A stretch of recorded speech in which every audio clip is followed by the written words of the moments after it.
Please get that voice back. Welcome everybody to Atlanta, home of the defending World Series champions, where they take on the team that won it all in 2020. Been a very emotional weekend here for Dansby Swanson, the rest of the Atlanta Braves, as they welcome back their old buddy Freddie Freeman. Of course, having the best record in baseball, at least having the two best in your league, is really important when it comes to the postseason. And the Dodgers, like the Braves in the NL East, all chasing the Mets, given the start that New York got off to. Mets lose today, so Freddie Freeman's team's got a chance to move within a half game as far as best record goes. As we welcome you to Sunday Night Baseball on ESPN, our telecast tonight is presented by Taco Bell. This organization gave me the opportunity to live out a childhood dream. Who else but Freeman? He meant a lot to the city of Atlanta. The cornerstone guy for this franchise for so long. Freddie Freeman is a hero again. The Atlanta Braves win the World Series. World champions forever. Freddie Freeman is now a member of the Los Angeles Dodgers. Being home and getting to play in front of my family, that was what made me decide to be a Dodger. Freddie Freeman hits his first home run as a Dodger in his first at-bat against the Braves. How do you like me now? How do you like me? How do you love me? They have loved him here for over a decade. That's David Cone. Eduardo Perez. Buster Olney will join us in just a little bit. Eddie on Freddie. He is carrying so much emotional baggage. Just a couple of hits in the first two games here, but there's a lot going on, isn't there? There really is. You know, the 10-plus years of being an Atlanta Brave, over 126,000 people have come this weekend to see him play.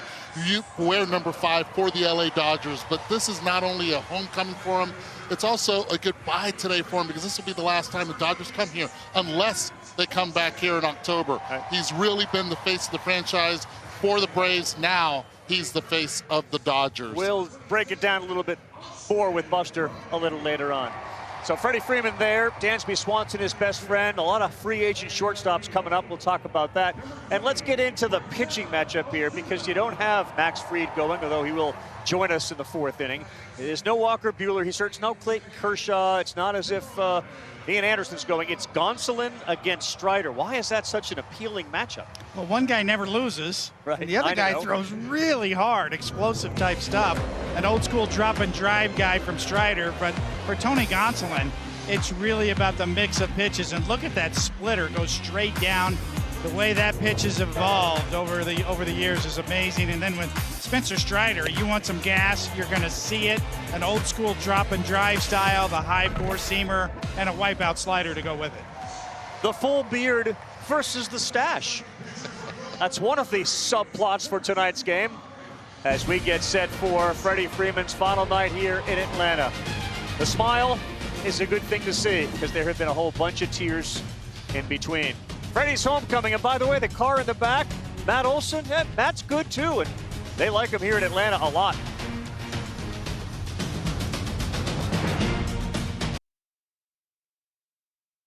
Sunday Night Baseball. Tonight's telecast is presented by Taco Bell. You take a look at Freddie Freeman through the years, the guy that didn't need to use a razor, the guy that had the full beard, that of course ended up winning a World Series trophy. No longer in Atlanta, back with the Dodgers now for the first time.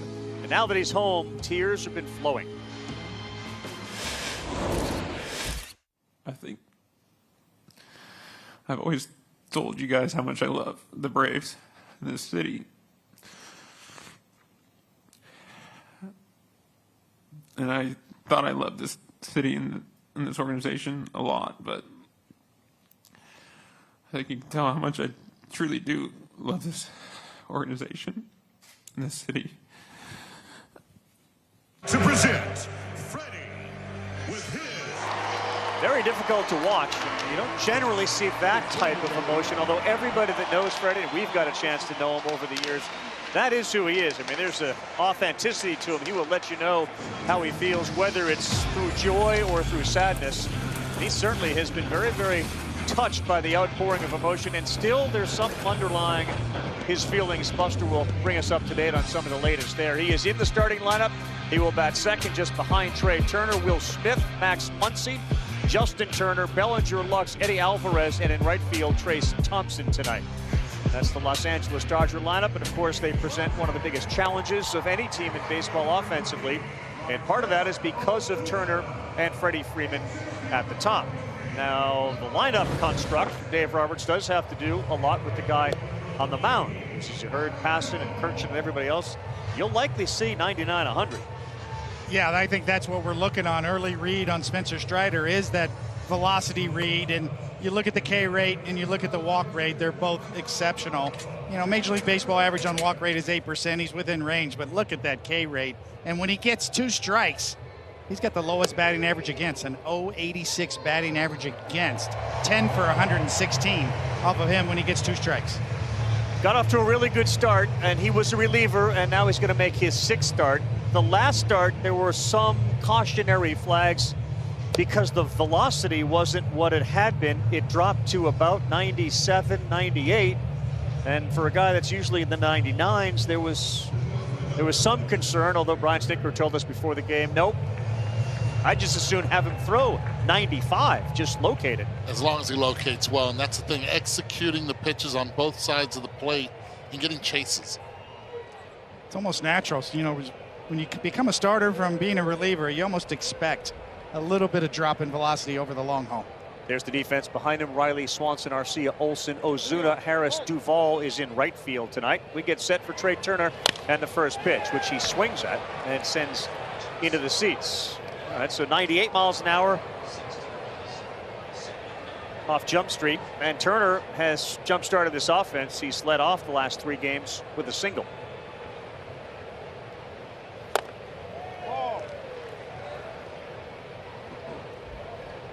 About 70% of the time, you'll see a fastball, you'll see a slider. He's a 2-pitch pitcher. And overall, appearance number 17, there is that slider that he misses, so he falls behind 2-1. How about the setup right now, Coney, from the windup? That right foot completely, you could say, just vertical with the plate. Yep, just there. The heel facing the hitter as well, right? Give me a second, Yeah, he's already planted against the rubber and ready to go. A little bit unusual, but you could see, I mean, here's an old school drop and drive guy, maybe 6 feet tall, maybe. But you talk about a low and driving to the plate. 2-2, and there you go, and that is triple digits for strikeout number 1.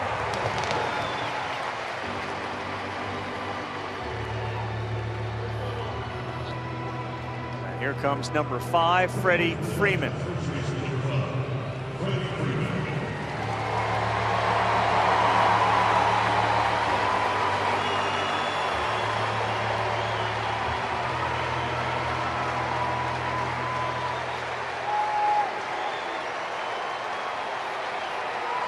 Third night in a row with a standing ovation. And take some time to get into the batter's box and let it wash over him. Now he steps back out.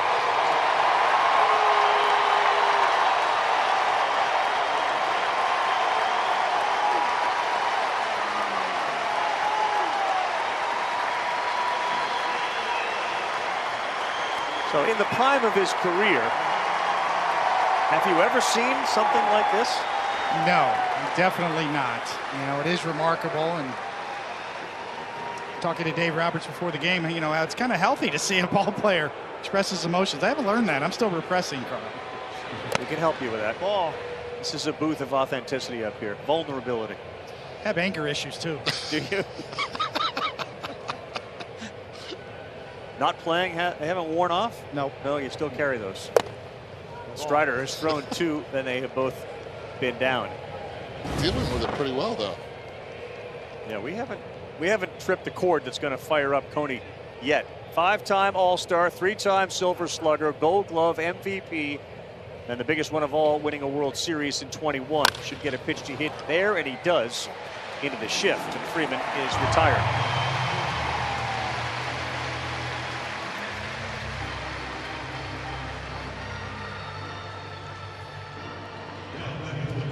Well, there's a lot that goes into the Freeman story. We'll get into sort of the agents and how that all played out, how some of the Dodgers are feeling. There's a comment from Clayton Kershaw today about the Dodgers hoping we're not second fiddle. We'll get into that too, but for the meantime, Freeman goes back to the bench, and up comes Will Smith, the catcher. 260, 347, 462 for a slash line with 11 homers. And this ball is hammered to left. Did he get his 12th? No, he didn't. Just short of the track. Ozuna is there. And a 1-2-3 inning for Spencer Strider, including retiring Freddie Freeman. 9 pitches. Braves to the plate when we come back. Smoke, they have been on fire this month. 19-4 in June, an .826 winning percentage. Dansby Swanson will lead things off tonight. Darno, Matt Olson, Austin Riley. You can see there's no Ronald Acuna. He fouled the ball off of his foot, so he's not in the lineup. They don't believe it's serious. Ozuna, Arcia, William Contreras having a really good season as a DH catcher as well.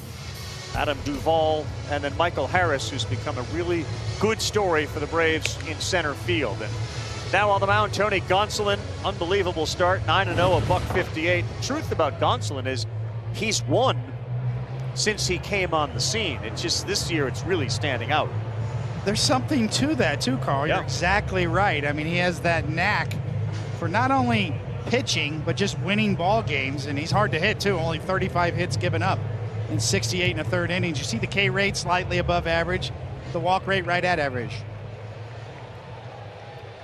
Defense behind him. Muncy is at third base. Trey Turner, Gavin Lux, Freddie Freeman, Alvarez, Bellinger, and Thompson, with Smith behind the plate. Nothing across for LA in the top, and here comes Dansby Swanson. He swings at the first one and sends this to shallow right field. Thompson coming in, Freddie stops. And there's a fly out to right from Dansby Swanson. Both leadoff shortstops swing at the first pitch. Trying to be aggressive. They understand that the fastball, the number one, is the one you want to hit. Even though they're built differently, Gonsolin's splitter, the pitch that you talked about, Coney, that's the one you don't want to get to. Here's Travis d'Arnaud. 10 homers, 34 runs batted in, the catcher. And the power bat's been back lately. 7 extra base hits in his last 8 games.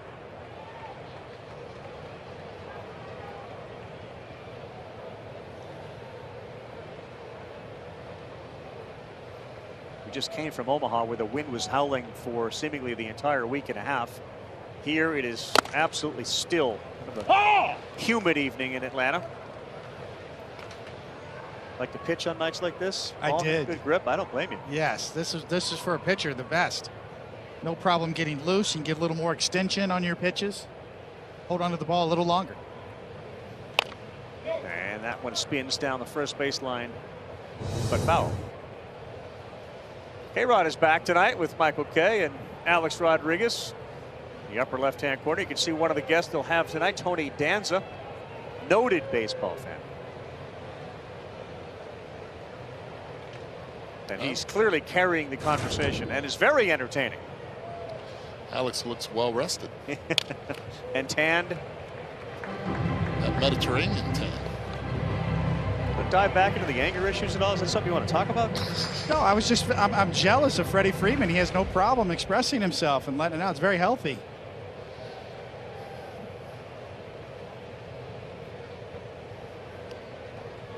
Well, we see the splitter on an 0-2. No setup high, and he threw it way high. How about the evolution of Gonsolin? His pitch mix now is about 37% fastball, splitter 27, slider 23, and the curveballs at 12. While he throws 4, Strider still throws 2, really.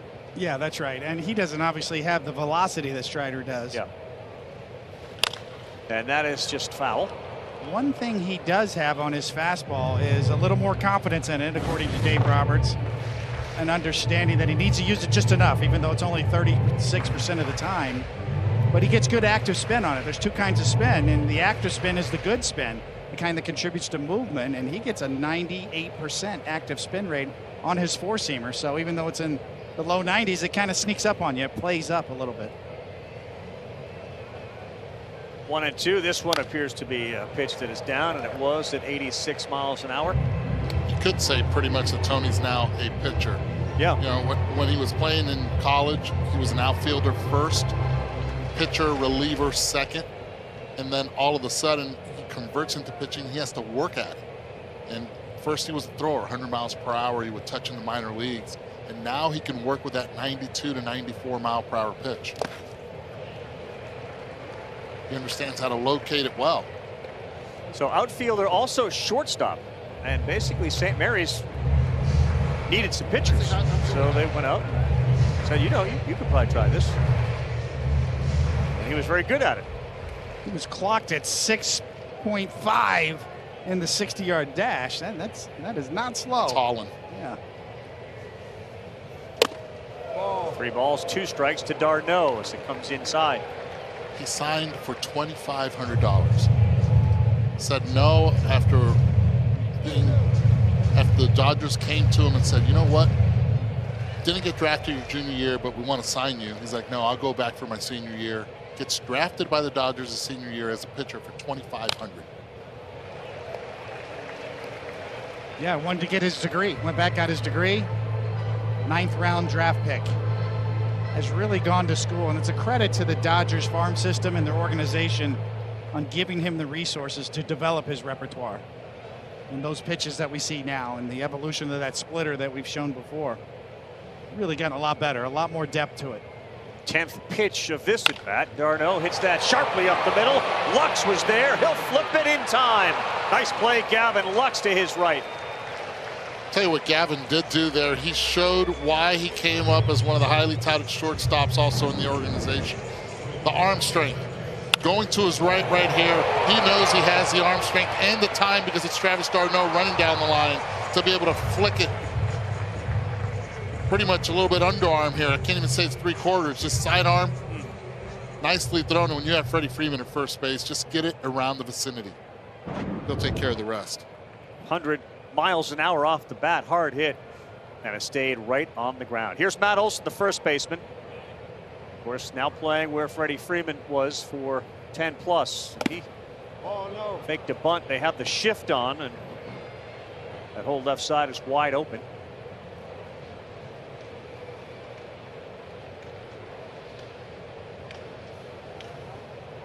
Gonsolin, like most splitter pitchers, will start with the grip right away and then switch into his glove. The hardest grip for any pitcher to get, especially a splitter or a circle change, is that particular grip. So you start with that grip in your hand, and much easier to switch from that grip to a fastball grip. Matt Olson's a doubles machine. He's got 29 of those to lead Major League Baseball. 10 home runs, 39 runs batted in. In there, called strike. Malachi Moore has got the plate tonight.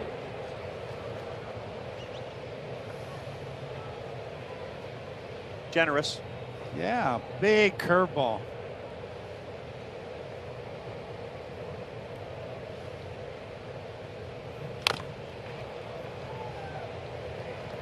Wonder what the impact of all of the emotion from Freddie Freeman has been on the guy that took his place here. You think he's phased at all by it?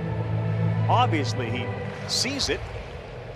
Not sure what his reaction would be, but it's quite clear he's been exposed to it. It's a valid point. And really everybody around Freddie, I mean on his own team. It's hard not to be impacted by it. But if there's one guy that would understand, it is Matt Olson, because he's from this area. He lives here in the offseason.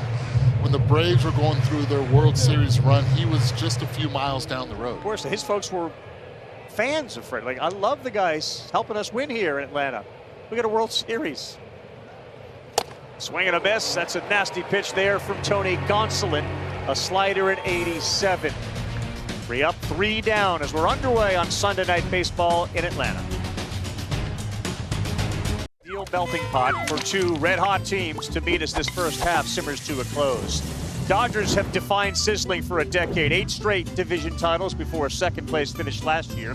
9 years running in the playoffs. A World Series title in 2020. So last year, they passed the torch to Atlanta. And the Braves got hotter and hotter all season. They boil over in late October and ended up burning the Astros in 6. Took a little while to get things cooking in 2022, but once Chef Ronald returned and Chef Matt got going, the Braves nation was ignited, winning 14 in a row and continuing their hot streak in June.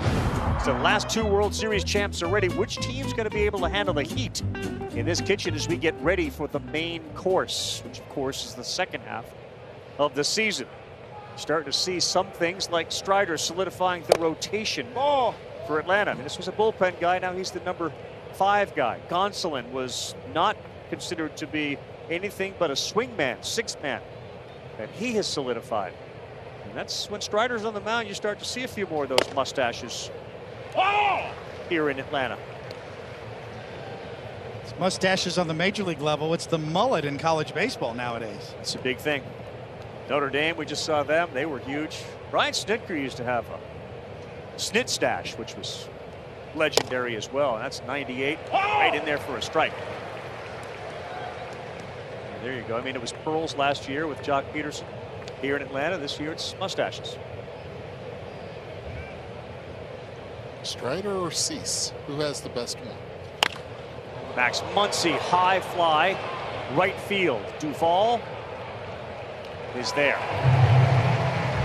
Yeah, there was the joke that when we saw Strider, we opened our season here, and we saw Spencer in a restaurant not very far from where we were staying.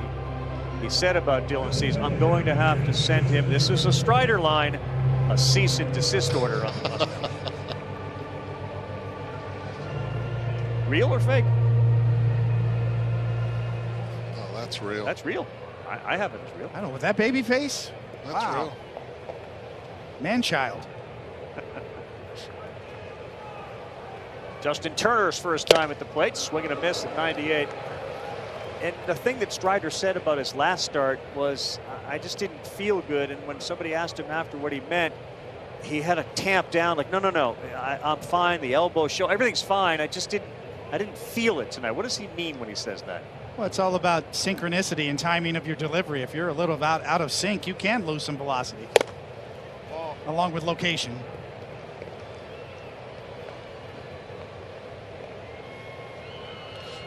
And when you rely on the lower half and the drop and drive style that Spencer Strider does, you can get out of sync.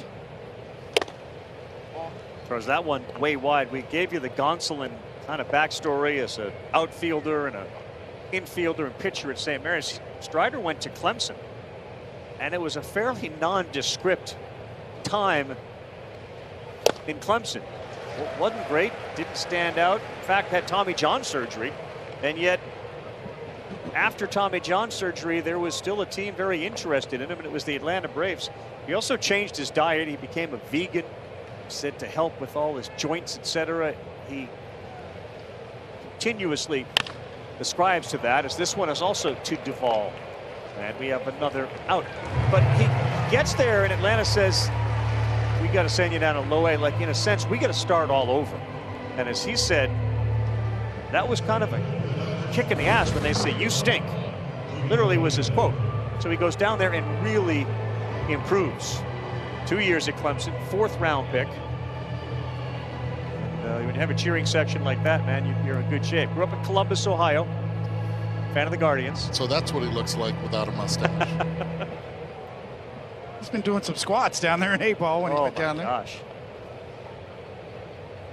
Cody Bellinger, center fielder, 9 homers on the season. First pitch at the knees in there, strike 1. A lot of Dodger hitters that are very patient at the plate, they're going to realize one thing: Malachi Moore will call that pitch down in the zone. That's a good one there. So you back up fastball with a slider at 84 on the corner and ahead of Bellinger 0-2. And there you see Austin Riley. He will be going back and forth in your screen most of the time from short right field to third base, depending on the counts. See the numbers say he is going to pull the baseball, and Strider steps off for a second. No Mookie Betts, obviously, for the Dodgers. No Ozzie Albies for the Braves. No Ronald Acuna for the Braves. That is pulled foul. A lot of major league players, stars that are banged up right now. It's Bryce Harper, unfortunately, fracture that thumb on his left hand, so he's out indefinitely. The game's got a big band-aid on right now with some of the star players. Just from an overview for Major League Baseball, that is a huge blow. I mean, it's an understatement to even say that, but Bryce Harper's that good and that important to Major League Baseball.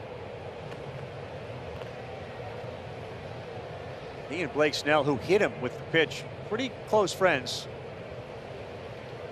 On an 0-2 to Bellinger, that one breaks inside. The reaction from Harper was pretty intense. I mean, he was so angry, and I think he knew right away this is bad. And you know, he's yelling at Snell, and then you can see him say, "Oh, I'm sorry. I don't mean to take it. I'm in the moment. I'm caught up here."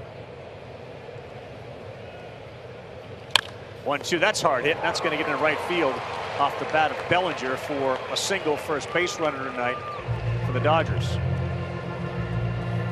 You know what we called what Harper did? Anger management.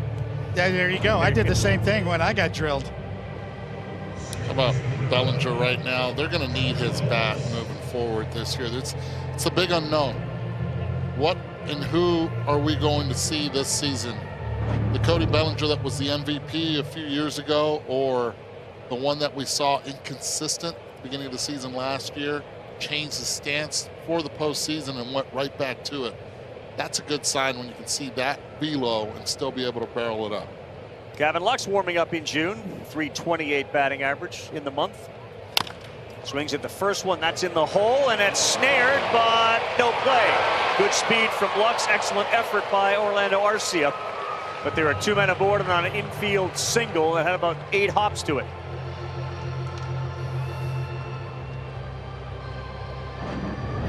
With Lux not playing so much on the pull side, obviously a natural shortstop moving over to second base with the injury to Albies gives it all he can, but there was no chance for him or any other second baseman to make a play there in the league.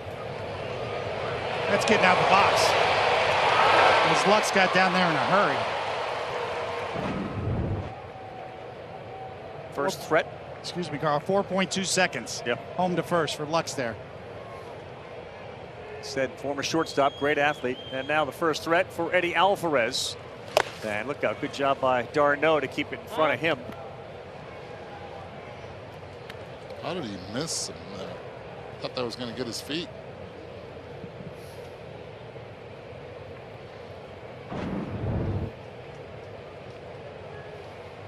That left foot slipped a little bit.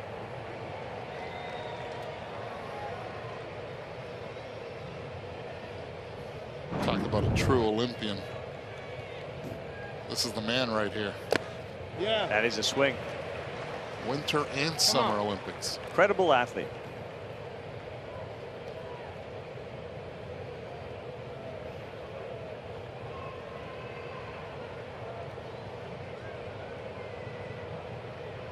Speed skater representing the 305, Miami.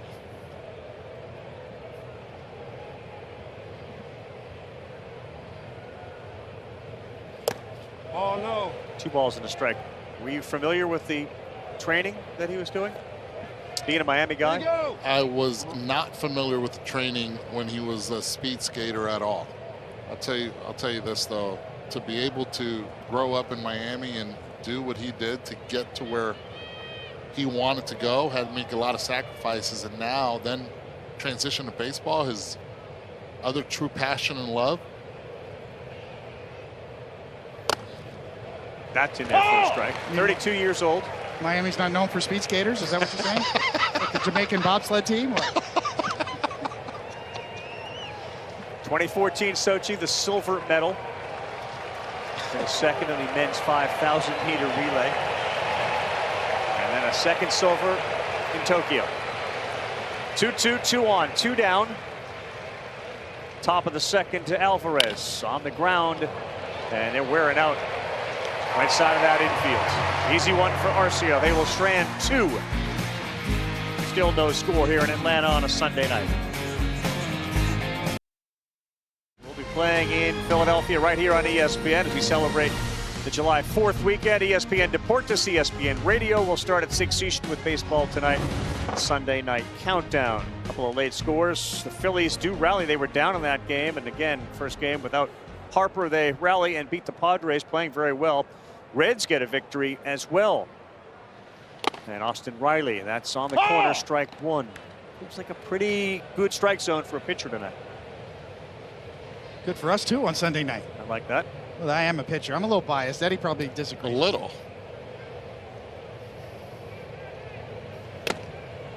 That's where Gonsolin's missed with his fastball up, and it's 1-1.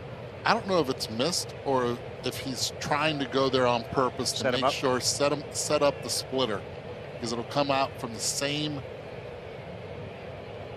release point. Oh! There it is right there. Starts up, hitter gives up on it. Now he's behind in the count 1-2. Dodgers will shift a little bit. Lux to the shortstop side of second, and the next one to Riley's in the dirt. Austin Riley started a little slow, and he's heated up lately. And this is a guy who was so terrific for them last year. And the outfielders and the new players, the Solairs and the Petersons. Duvall was huge, but Austin Riley was in the middle of everything last season. You came into this year thinking this is a potential MVP guy. He rides this one in the air to center, and Gonsolin with a splitter gets him to fly out.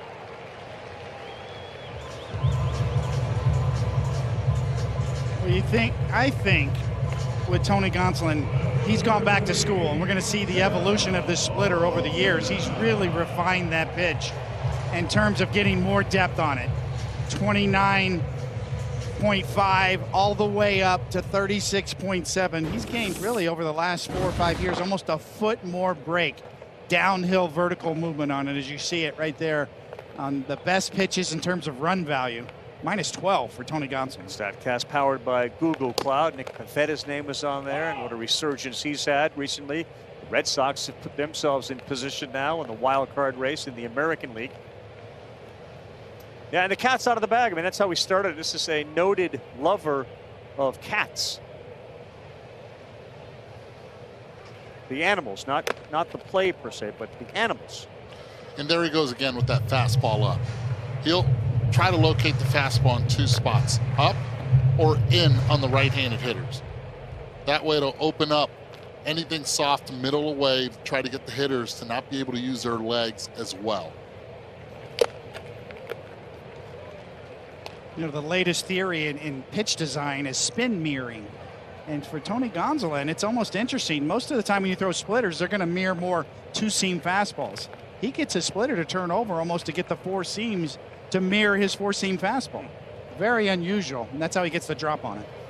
1-2, Ozuna, slow roller right back to the good athlete, and Gonsolin will easily flip to Freddie Freeman. When you say mirror, the idea is to get them to look like each other? Yes. The 4-seam fastball will have backspin on it. Yep. The splitter will have the opposite type spin, will go end over end, but it will have the same sort of mirroring effect in terms of the way it looks coming in. In 2022, it's about 37 inches. Is there an optimum? As much as you can control. Yeah, can you throw it for a strike? Can you miss? As you take, you know, this is the one where less spin creates more movement. The interesting part is the active spin I mentioned before is 97% on a splitter as well, and that's the part that's the type of spin that makes the ball move, that contributes to movement. So 4-seam splitter really in tandem works well for Gonsolin. 2 quickies here, and Arcia behind 0-1, now 1 ball and 1 strike.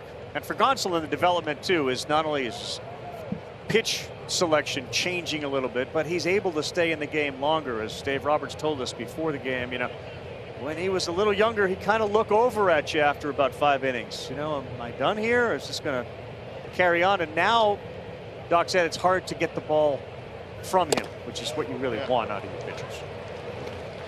And that's the type of pitcher he was also in the minor leagues. He wanted the ball. One of the finals that they had playoffs against the Padres organization in the Texas League, he pitched 6 innings, came back 2 days later and told his skipper, he said, I want the ball. I can go out there and give you 2. The skipper looked at him and said, I don't want to get fired. No chance. 3 years ago today was his first game at the major league level. It didn't go great, but the truth is he's been a low ERA guy, and there it is. First 40 starts since 1950, the great Vida Blue. Tony Gonsolin's 220. I mean, we're caught up in the 9-0 record. That's unbelievable. 40 starts. I'm here. I'm not leaving. It's legit. You know where you were after 40? Not there. I know that.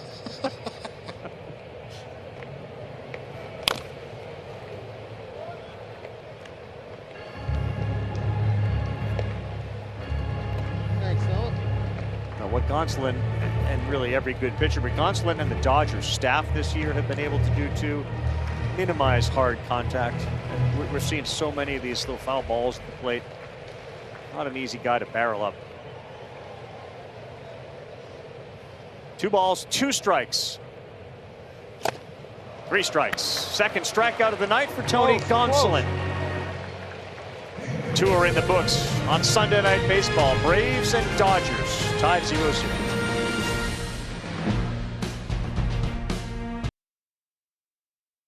Atlanta Dodgers manager Dave Robertson. What kind of case would you make for Tony Gonsolin to be on the National League All-Star team if you speak to your good friend Brian Snitker, who gets to make some of those decisions? Yeah, you know what? I got the opportunity to be on Brian's staff, so I'm really looking forward to being in LA for the All-Star game. You know what? He's had a tremendous first half. You know, the earned run average, the innings, strikeout to walk. I don't know all that goes into it, but I'm going to plead my case later. All right. What's it been like to watch Freddie Freeman this weekend? You know what? It's been a lot of fun, and I think that this is something that has been built up over the last 3-4 months, and this anticipation. So I think there's some resolution, him getting through this weekend.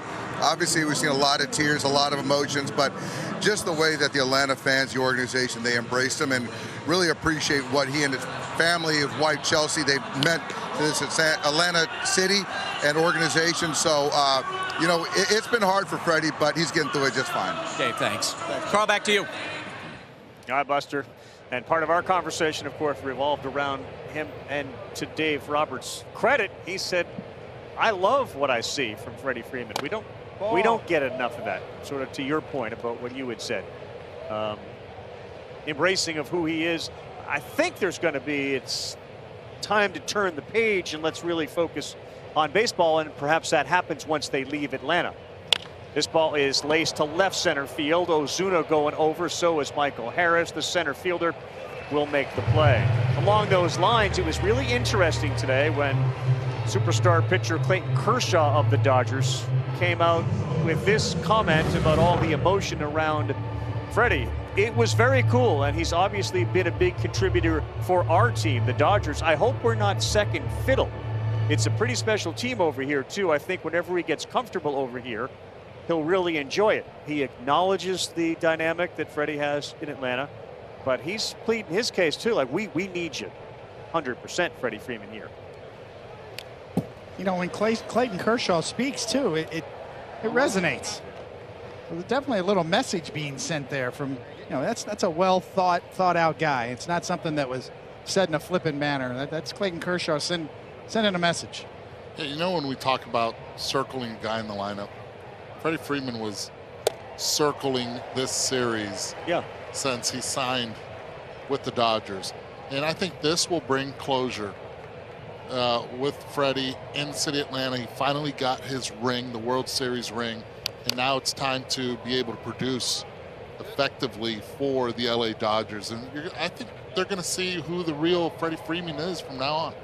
Yeah, Buster's down with us too. It's interesting because Freddie insisted, why am I going to close this chapter? Like, I'm not looking for closure in the sense of I put that in a box somewhere and don't ever think about it. He's not going to be willing to do that nor able to do that, Buster. Yeah, Carl, you know, someone who's covered Freddie for a long time, I've gotten to know him. In watching all that emotion on Friday night, I think not only was there gratitude for the fans, but I wonder if there was some sadness and maybe some anger because of how this played out. Look, he made no secret of it with friends. He wanted to stay with the Braves. That was absolutely his first choice. So a lot of people, Buster, are wondering, well, how in the world then did it get to where it got to? Well, during the course of negotiations, there was an impasse at one point when Freddie's representatives gave the Braves about an hour to respond. And the Braves, after that hour passed, the question was, look, does that mean all the offers that are on the table are now off the table? And they quickly pivoted to making that trade for Matt Olson and signing Matt Olson.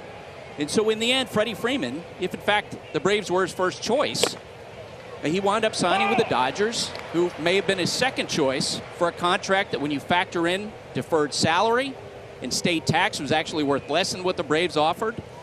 And so there's a lot of confusion among his friends about why he wound up making the choice that he did.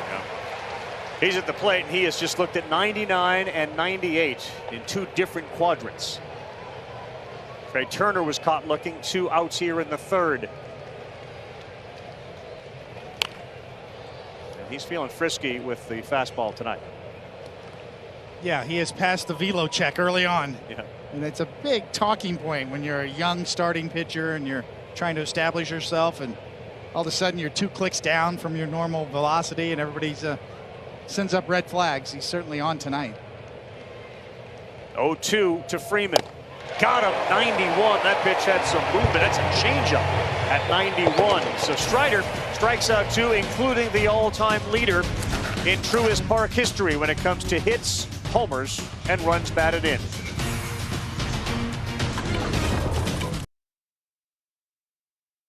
ESPN, our telecast is presented by Taco Bell.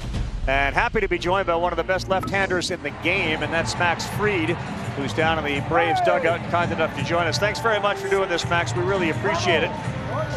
Well, thanks for having me, guys. It's a I'm pleasure. happy to be here. Got David Cohn, Eduardo Perez up here with me. How's Strider look so far?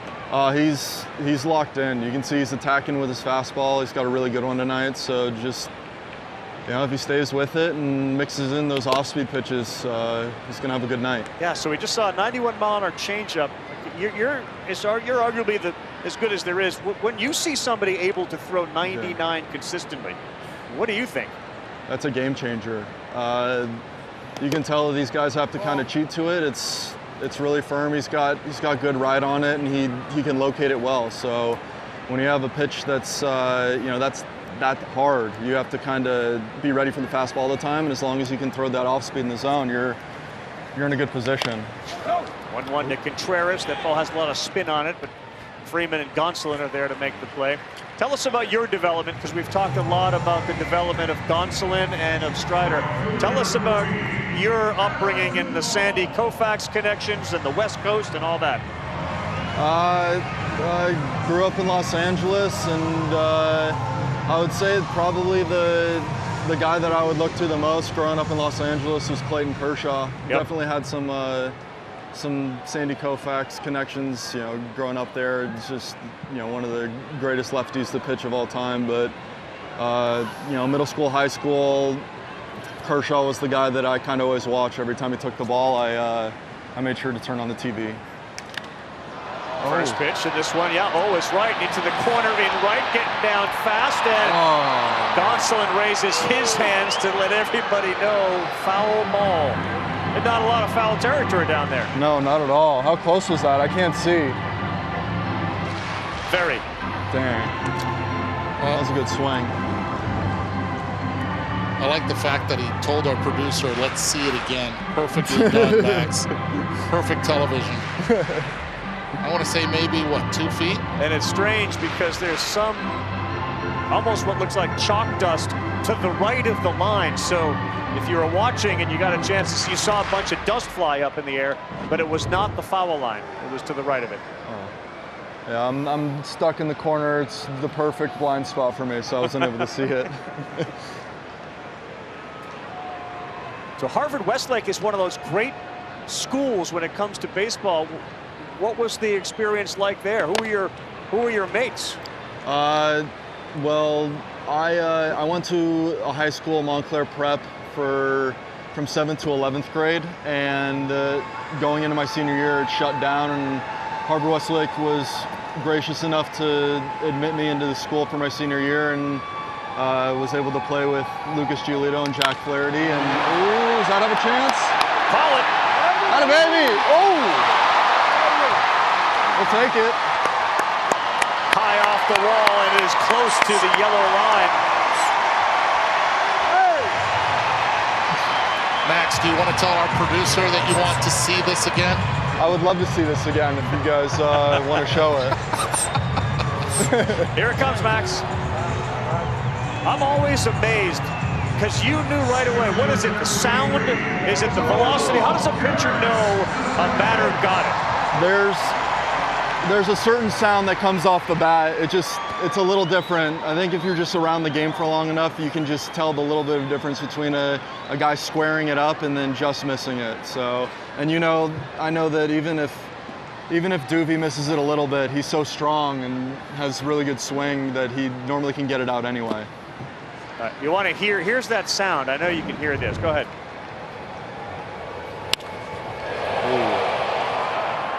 Yeah, he got that one. Yeah, 106.5. That's hitting it well. Cody, he's breaking it down and everything. You got the metrics, you got it all. Exit velocity. All with the sound because he doesn't have a monitor. 106, he gets it. Oh, you're looking at the scoreboard. I see you working. Yeah, I'm using my surroundings. That's so smart. Hey, Michael Harris is second. What has he meant to your outfield? He has done. I think he's exceeded a lot of expectations. But the one thing that he's done every single day is he comes and he plays hard. He plays a great center field. He's kind of, allowed Duvee to get off his feet a little bit and go to a corner where he obviously won a Gold Glove last year, and I think it just brings a different defensive element to our outfield. And then on top of that, the at-bats he's been taking have been unbelievable. They're always competitive. He doesn't really give up any at-bats, and he's never out of it. Even if it's 0-2, he'll foul some pitches off, and he's been unbelievable for us. Has he talked to you about his pitching days? I've heard about them. I've never talked to him about it, but I mean, seeing him throw 100 from the outfield, I wouldn't. What's up? I would imagine he throws pretty hard off the mound. Down to third base goes Duvall on a wild pitch. What's his personality like? He's a very quiet and humble kid. He doesn't really say too much, but when you get to know him, he's got a big smile, and you can tell he's a gamer. He understands it. He takes the extra bag. For being a guy so young, he has a really high baseball IQ. He's got a chance to give his team a lead. The infield is in with one down on a 2-2 to Harris.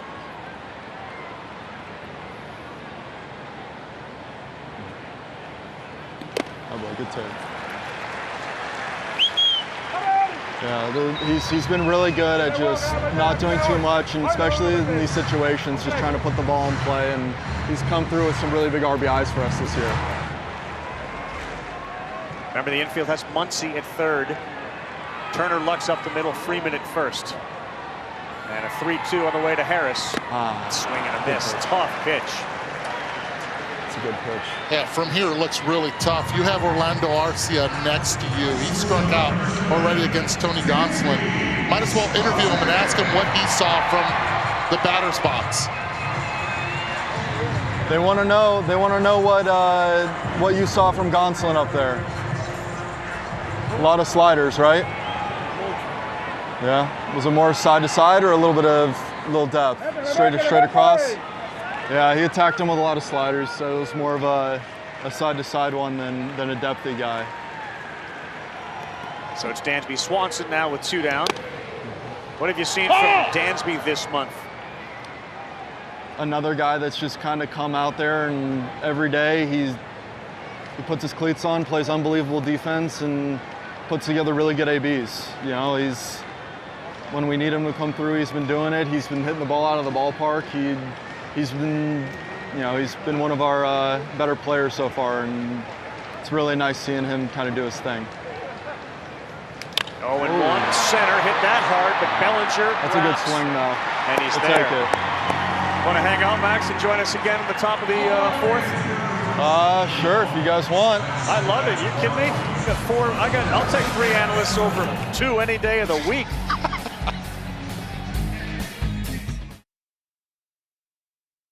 Brian Snitker, the other day when you gave Freddie Freeman the ring, what did you tell him out on the mound? Yeah, just congratulations and thank you. I mean, he's a big reason why we're all, like I said earlier, sporting that ring. So he was a huge part of this. He's been a huge part of this organization. I just want to give him my thanks. The last outing for Strider was the worst in the first 2.5 months. What type of response have you seen tonight? No, awesome. You know what? Like I said, it's like he doesn't have a whole lot of experience to go at. So, but you know what? I guarantee you after that one, he learned something. He went to work in between, and he's throwing really well now. Thank you. Thank you. Carl, back to you. All right, Buster, great point about not having the experience of really a big struggle in a game, and then you learn how to deal with it. We got Max Fried for just one more question. You certainly learned a lot over your short career. Tell me how it all culminated in Game 6 of the World Series last year. Oh, wow. I think for me, it kind of just got to the point where you dream about pitching in a World Series, and the first one didn't really go as, obviously I would have liked to plan, and I felt like I had some regrets coming out of Game 2, and I just wanted to make sure that when it came to Game 6 that I was 100% myself, and I wanted to leave everything out there, kind of be as vulnerable as a pitcher as I could and say this is going to be 100% me, and it came out pretty good. Yeah, did you learn something about yourself through that game and that experience? Yeah, I mean, anytime you do that, you gain a little bit of experience, a little bit more confidence, and you just kind of realize that it's the same game. You go out there and you make pitches and you try to execute and you just try to win. For me, I just try to take the ball every 5th day, and if we come out with a win that day, I'm happy. And it happens more often than not. Hey, thanks so much for doing it. We appreciate it. And Awesome. We look forward to seeing you the rest of the season, Max. Thanks. Awesome. Thanks, guys. Thanks for having me. Thank you. You understand just listening to him and the way he observes the game beyond or coupled with his abilities. Somebody has a foundation piece, right? Well, when you think about a pure curveball, his two idols, Sandy Koufax and Clayton Kershaw. Not bad. Well, that was his father's idol again. Koufax. And there was and movies in the house watching. Absolutely. When you can see that and see how it worked and understand it, his baseball IQ is off the charts. And his stuff is as well. All right, so 2 balls, 1 strike. Will Smith aboard with a hard hit single. Strider to Muncy. Towards the dugout. Garneau is reaching, and it got right on top of the screen, like he was right there. Maybe you pushed the screen in, try to affect it a little bit. He tried. Move it. Move the bottom of it, that big wire that goes basically from foul pole to behind home plate. It's a little stiff, a little hard to move, but he did move the bottom of it. Come on now.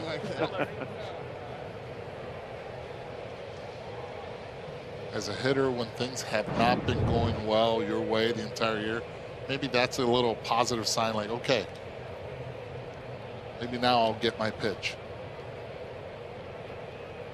2-2 on a guy that can turn around a fastball. And that's in the dirt. That gets by, and the first leadoff hitter that has gotten on has moved to second base, and Smith. We've seen both pitchers and catchers watch a ball go to the screen. That was how the College World Series ended today, if you didn't see it, on 2 passed balls that allowed Ole Miss to rally late, and they ended up winning in 2 games over the Oklahoma Sooners. Oklahoma had a lead late, and then a couple of balls to the backstop allowed Ole Miss to rally, and they ended up winning. Congratulations to the Rebels on the 2022 World Series championship. National championship stays in the state of Mississippi. Yeah. Coney, unlike basketball, where generally the last team in the field of 64 is never going to win, they were the last team, the last at-large team that was invited in, and they got on a roll for Mike Bianco, who's one of the great college baseball coaches, runs a great program, involved with the USA baseball team. That's a dog pile right there. What a great feeling in Omaha, and another great year there as Muncy sends this one to left center. Harris going back. He's shy of the track, and he's there to make the play. And the guy that can throw it 100 fires back into the line to Dansby Swanson. Oh, Will Smith doing the right thing. No outs. You're supposed to at least tag. He did that, but the scouting report's on point. He has a hose in center field. Stay right there.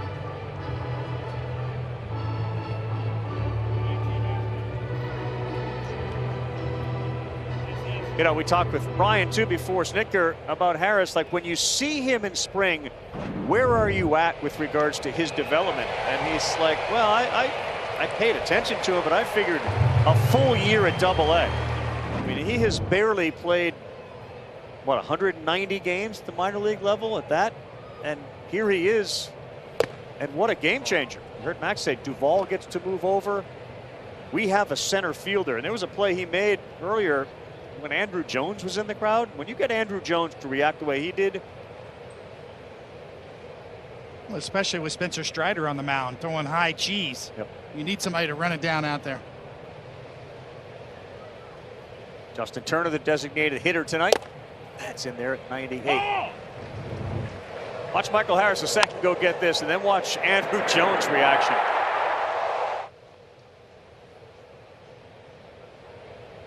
Look at the distance he covered, the sprint speed. That'll get that out of Drew.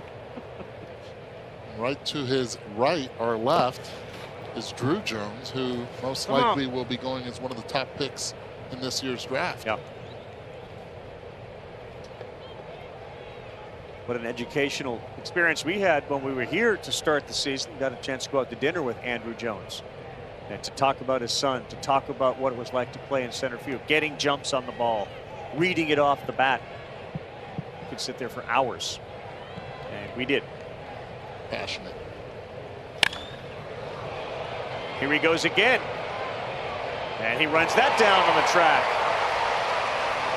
Smith retreats to second base. He does make it look. He glides to the ball. It's a one hop to third base. Here you go. Let me lob it over, toss it over to third. Good jump again, going to his left. Sees it. You'll really appreciate it from here. Straight to the baseball. Gets it, he's aware. Tried to hit Dansby, just overthrew him, but still. Gifted, talented athlete. You know, modern positioning too. Outfield's played much deeper nowadays than Andrew Jones used to play for the Braves of the 90s. Sarah Langs reports that he ran 79 feet to make that play.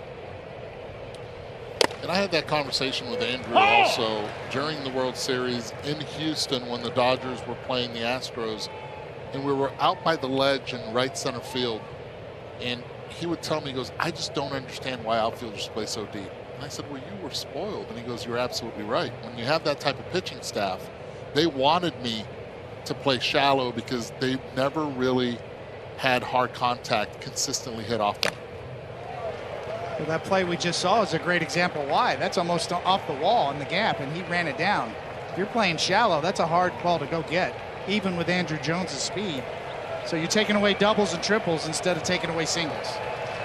The last two outs, Muncy and Turner. Baseball traveled 735 feet, 358 off the bat of Muncy. Turner hit it 377. Straightaway center, 400 feet here at Truist. 0-2. This is at 100. Velo hasn't changed, and he is just challenging hitters with that fastball.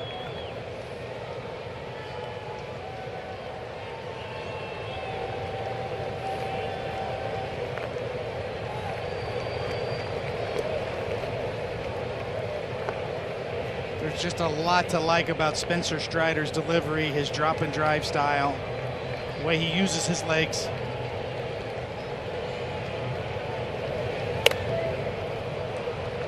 And as you mentioned, Carl, he's shown a third pitch. There's one there he missed high with, but he's going to mix in a changeup for a third pitch. He's going to be a legitimate starter, and you can see right there the highest four-seam velocity, minimum 50. And Tommy John in the rear view. He had a torn UCL in 19. He returned in 20, and of course there was the pandemic. Look out, sailed that one to the backstop, and it came back so hard because of that velo we talked about. Or it hit the right spot with that brick that there was no advancement from Will Smith. Yeah, a lot of people would love to throw a fastball and hit 90. He hits 91 with his changeup, 92 the pitch before that. You could say he overthrew it. Yeah, the grip got him. Sometimes you end up pushing it, you don't finish the pitch. It's part of the natural process of trusting it, learning to trust the grip. Who were some of the 8 other great drop and drive guys? Was Clemens a drop? Was Oswalt a drop and drive guy? Yes, Oswalt, Clemens. The ultimate one was Tom Seaver. Ryan a drop and drive guy? Ryan very much used his lower half. Bellinger gone, and Strider with the little four-seam fastball at 98 to locate. Picks up another strikeout. He's got 4. Hard to score tonight in Atlanta. Dodgers denied again with a runner at second.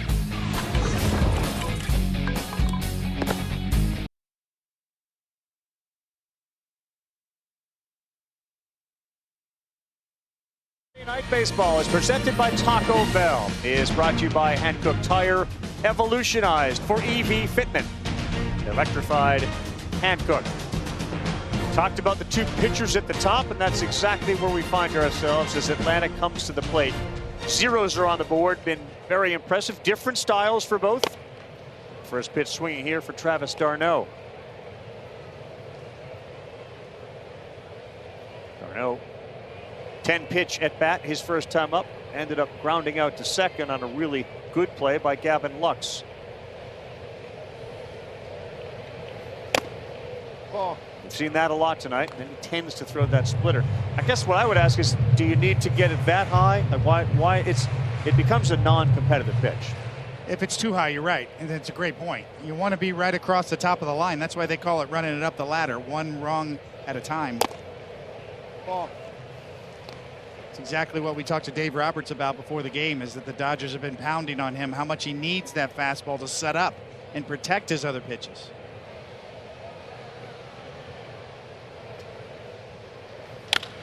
d'Arnaud, right field. That's going to get down. That's in for a hit. Travis d'Arnaud.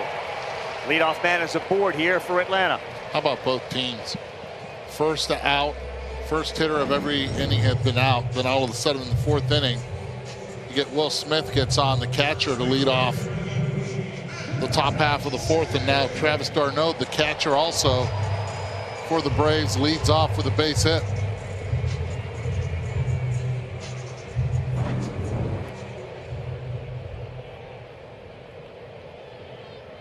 Matt Olson has already tied the franchise record for most doubles hit before the All-Star break with 29.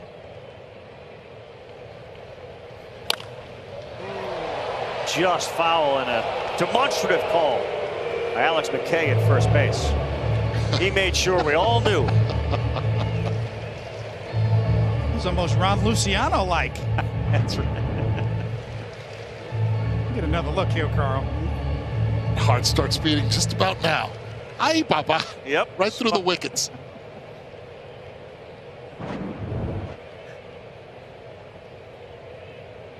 Bad bounce.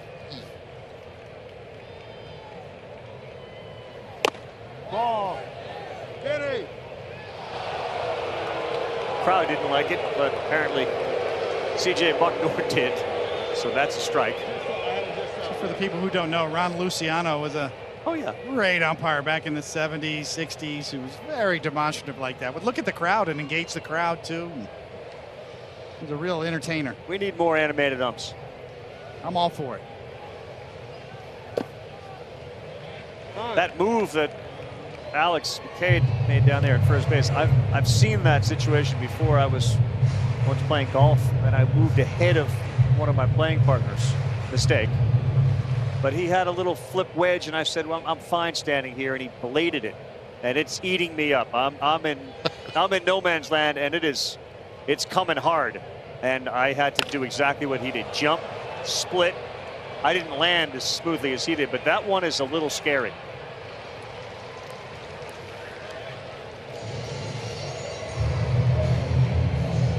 Quiet out for Olson. This is hooking, coming in hot. Yeah. Mine was coming in about 3 feet higher. It gets a little troubling because it's not moving. I mean, that ball was just eating him up. Well, there's Frenchie, Jeff Francoeur, one of Freddie Freeman's good buddies. We see Jeff here call some of the Braves games, now joining the K-Rod cast over on ESPN2. Gonsolin to Riley, first pitch away, ball 1.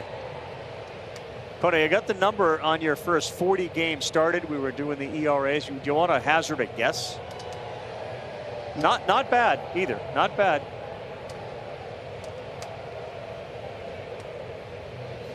Can't help you there, brother. Probably around, well, I was allowed to throw more pitches and get more decisions, so. ERA first 40 starts. ERA, pretty good. Under 3, maybe. 2.57.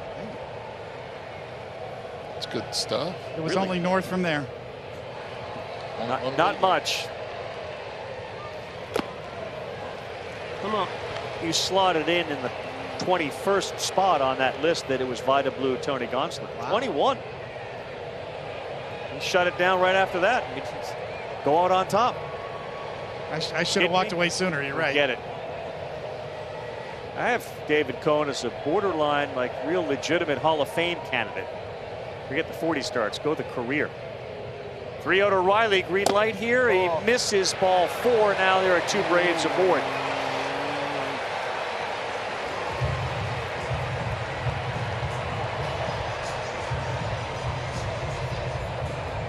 Want more stats? Just ask Siri who leads MLB in home runs.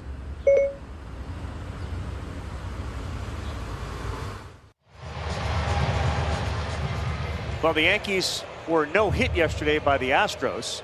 Today, they hadn't gotten a hit until 5th inning or so. 7th inning. They were no hit till the 7th today, and then it went deep into the game. Michael King came on and saved the game in the 9th, and then the answer to the Siri question came up in a tie game. And he changed the game. We'll show you that in a moment with 2 on. Here's Ozuna.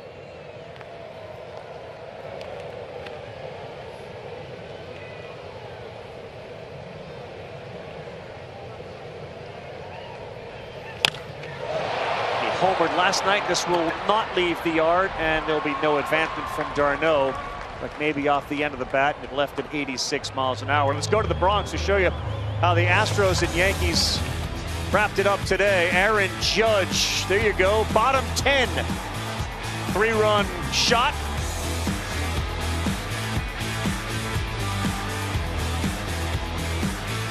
And there was a little running around the bases, like, I don't know, man. You had it. You had me.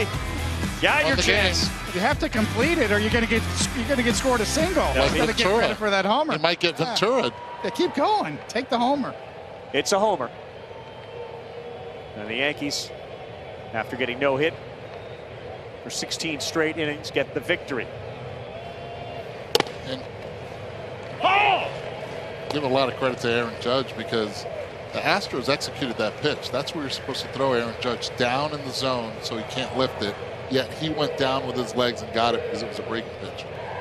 And the pitch prior to it was the same pitch that was off the plate that he swung at and missed badly. That one caught a little, I mean, it was a completely different location. Same pitch attempt. Shallow right field, coming hard, and Thompson, look out. Wow. Was there communication or just good fortune? Thompson and Luck nearly ran into each other. I give a lot of credit to Trace Thompson here. Came in hard, calling it. Gavin Lux looked down, heard him, and said, let me get out of the way of this Mack truck.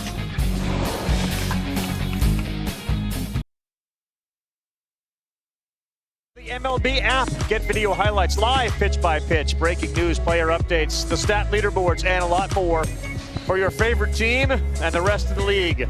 Any team you want, teams you love, teams you hate, you can find the stats, make your points. We had a great meeting with Dave Roberts before the game, and he kind of gave us a little peek behind the curtain as to some of the information that they have at their fingertips as he's making in-game decisions. I was as interesting a meeting as I've experienced, and you understand why the decisions are made and when they are made. It's not just this guy was 3 for 9 on his last 9 at-bats anymore. There's a lot of information, and I'll tell you, every manager has their own way of doing it, but it's really cool that Dave Roberts looks at the analytics of what's happened the last couple weeks with what's happened historically, but at the same time, what the projected stats could be as well from their analytical department. It's a great blend. Makes our job a lot more difficult sometimes to second guess it. Yeah, it's all baked into the algorithm, as Bob Melvin told us earlier this year. Lux on the ground, slow roll at a second. And Strider pitching a really good game. What are you seeing from Strider? Well, you can see why. I mean, we talk about his lower half, the quad father, yes, that right leg, the drop and drive style. And what does that lead to? You can release the ball closer to home plate. Right there, you talk about extension. When do you release the ball? Major League average 6.4 feet. He's up to 6.9 feet on average, and several tonight, he's reached out to 7 feet. So instead of 60 feet 6 inches, it's more like 53 feet by the time he releases the baseball. The quad father, I love it. That music bed behind. I'm looking for favors. I mean, that was impressed. That was dark. Made me a little nervous with the music. Yeah, don't mess with the quad father. Find a horse head in your bed next to you when you wake up. Ball.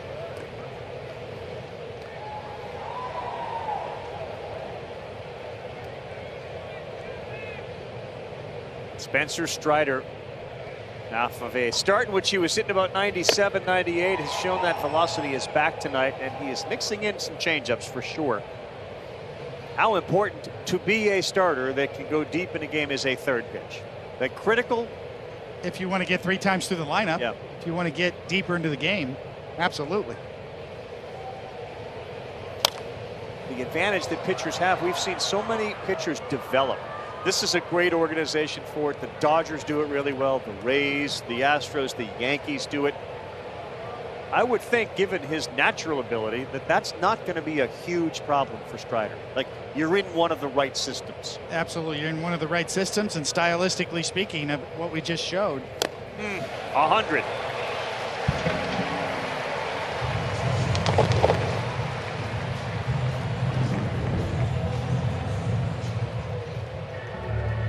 That was 7 feet of extension on that particular pitch at 100 miles an hour. So that makes 100 miles an hour play bigger. And then you look at the Tom Seaver on the right, Spencer Strider on the left, and look at the similarities in the leg kick and the back leg especially. And you can extend the front leg. That's how you get a longer stride.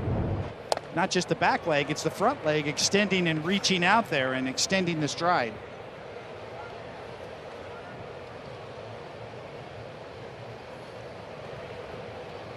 A little different on the end. Tom Seaver used to drag his back leg. Spencer Strider a little more firm on his front side and a little more of a rotational spin out. But from the back leg through in the extension, very similar.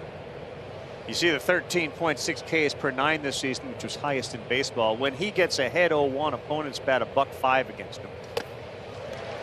And that right there is the nasty slider.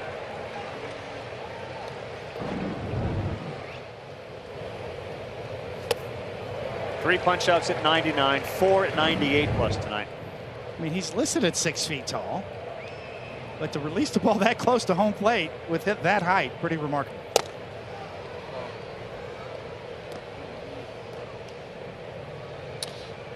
And it's not like he pitches up in the zone with the fastball a lot. He'll keep that ball down, the 99-mile-per-hour pitch as well.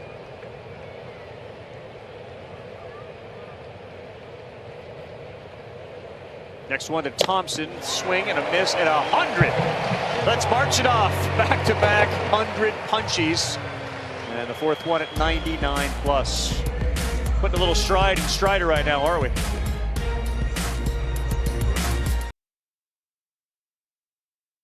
Said he had seen 14 of Freddie Freeman jerseys on his ride in.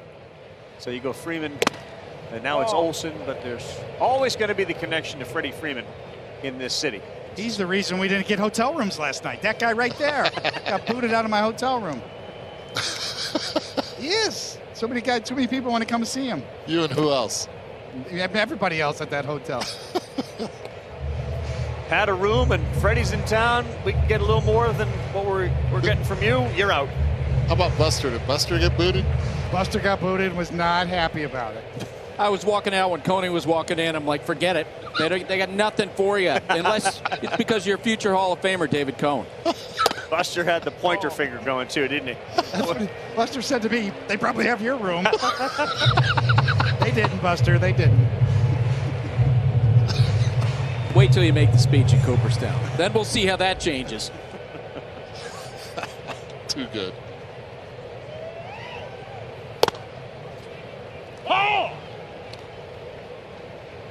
All right, Eddie, your turn. Coney's hammered Gonsolin and Strider. Let's get some offense going here. What do we got to do? How can I? With those breakdowns right there with the quad father and Gonsolin being able to meow his way through.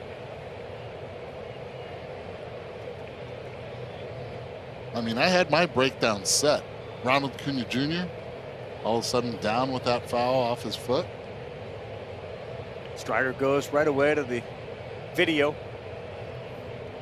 That's the advantages that young pitchers also have, and they've been already ingrained in it, and it does not affect them when they hit the mound. They see where they're located. They see what they have to do with the next hitters. Ball no. No swing. Contreras, leadoff man aboard with a walk from Gonsolin. A little sneak peek into the K-Rod cast. There is Ronald Acuna Jr. Like he's holding a press conference. He's in the press conference room solo. And he's talking with Michael and Alex over on ESPN2 right now. Had you been able to break down Acuna or speak with him, what were some of the things you were curious to learn? One of the things is the passion for the game. How do you slow and tame it down, especially on the bases, coming from that injury that he sustained in Miami? But most importantly, where does that power come from? How does he generate it? He hits the ball to right center field easily with power. Come out. Foul the ball off his foot. Doesn't feel like it's going to be serious. We're going to see Ronald Acuna hopefully back very, very soon. And sometimes as a hitter, you are labeled as a high ball hitter or low ball hitter. Ronald Acuna Jr. can do both. And when you have that, it equals a superstar. He's got some swag too. Yeah, he does have some swag. Let's take a look right here of the Acuna Matata. No worries, baby. On the left, location, up and away, down and away, down and in. And let me tell you something, all of these end up being home runs. This is how good he's been. And what they try to do is not come in on the plate on the inside part because he crushes those as well. It's really difficult to try to get him to leave that comfort zone when he is on, and that's one of the reasons why that man right there loves to pencil him right at the top of the order on a nightly basis. Well, there are some similarities to the Braves' success last year in that they got obviously red hot, but it was much later in the season. They're really hot this month, and they're depleted. They lost Acuna. They brought in Soler and Peterson. Now you have no Albies and you have no Acuna. And they're still winning. Double play ball, tailor-made. And an easy one there. So 2 down. Watch Tony Gonsolin right here. Yeah, I was going to say, great job. He wanted to get it. Were you always aware of where the defense was? Because right here, he's like, I'm going to let this one go. And he even looked into the dugout right after he let it go while the play was still going on. I thought it was really cool. Not me. I'm stabbing at this one. I was completely unaware. I'm slapping it. That's a single, first and third. Look at that. The presence of mind to just let it go by, and the guy's right there. Well, the defensive shifting wasn't as advanced when you were pitching as it is now. I mean, they're in the right place all the time. They are. One other part about Gonsolin's game, his BABIP numbers, his batting average on balls in play is as good as there is in baseball, meaning they are hitting it to places where it's being fielded. They're putting the ball in play, and he keeps that number really low. Yeah, I mean, some of that could be considered a little bit lucky at times, but maybe. You were dead on, Carl, in terms of contact management. It's directly correlated to all of those off-speed pitches being in good locations and good quality strikes and keeping the ball at the barrel. That's amazing how much separation there is between him and let alone the second place guy. Everybody else, it's not close. How about Tony Gonsolin right here? This is the reaction, and most likely from the bench, he looks in and he's like, yeah, I let that ball go right there. That's 2. Stayed out of the way. Tried to not pull a Coney on you. Shades is Frank Zappa right there. Oh, and there's one where the defense couldn't get it, and they had 2 whacks at it. Turner and Muncy bodies were flying. That was a great look at a seeing eye single. Splitter going side to side, kind of staying there, and Gonsolin this time with the bare hand. Don't do that. 1, 2. Oh, there's your Babbitt God right there. Right, exactly. Jinx the no-hitter at the College World Series. Jinx the Babbitt gods right there. And here's Dansby Swanson looking for a little magic. The Braves 0 for 6 with a runner on tonight.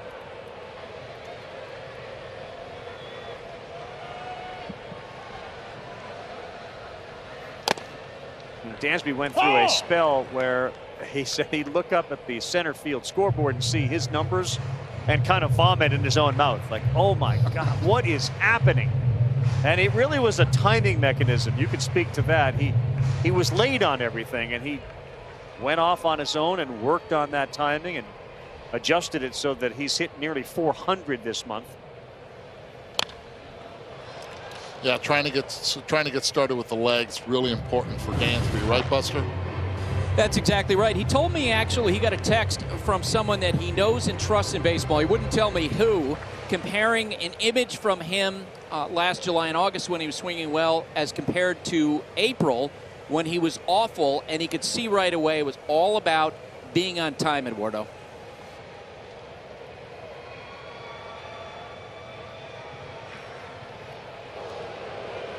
And Dansby's been beating teams not only with his batting average, with his slugging, but also with his speed. Stealing bases at the right moment, the right time. So far, 11 stolen bases this season. This is a good pickoff attempt. Good pick right there by Freddie. 2 outs you want to keep. You know Atlanta loves the run. He already has Dansby at a 0-2 count. Interesting. We have 2 of the better shortstops in all of baseball on the same field. They will be part of an off-season of what could potentially be another blockbuster class of shortstops. Runner goes. There is the late called strike 3. Gonsolin freezes Swanson for the 3rd out. We'll talk Turner. We'll talk Swanson. Get into Bogaerts. Maybe Carlos Correa when we come back.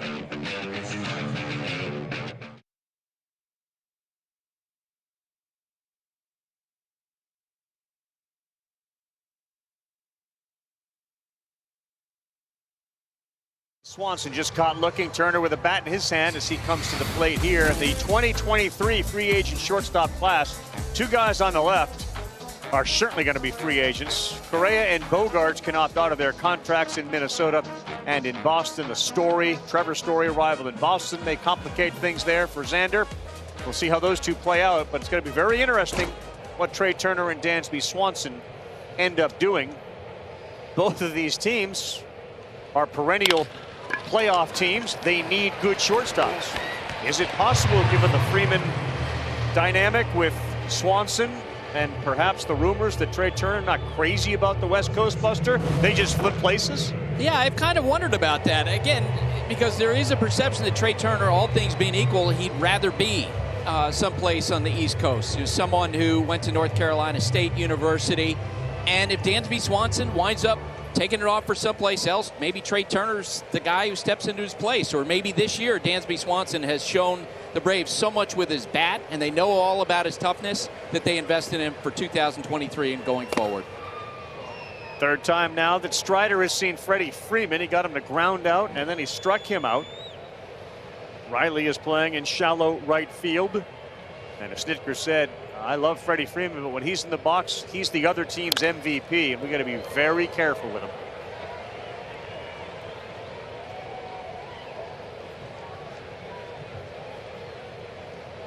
How would you approach pitching to this guy?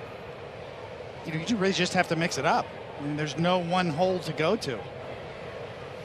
You really have to use all 4 quadrants and change speeds. The simple way I was taught to pitch was, you can get hitters out 3 different ways: north and south, east and west, and front to back. Front to back meaning changing speeds. Yep. slow to fast, and I mentioned that before, but it really is a simplified approach, and you really need to employ all of those against a guy like Freddie Freeman. 1-2, and this one into left, diving quickly, and it's going to get down. So Freddie Freeman is aboard. And that's the ability that Freddie has, because he just got that base hit the way he practices. Everything in batting practice is that approach. Doesn't change. Now, if it's something soft up in the zone, he can then pull it. If it's something he's looking for, he can, yes, pull it. But whenever he needs to go right back to the basics, that's where he hits the baseball. In the air, the opposite way, not afraid of getting jammed. Huge home run last year in the early rounds of the playoffs here at Truist as the Braves were on their way to that World Series. And now he and Olsen, that's an interesting dynamic there at first base. Freddie and Matt.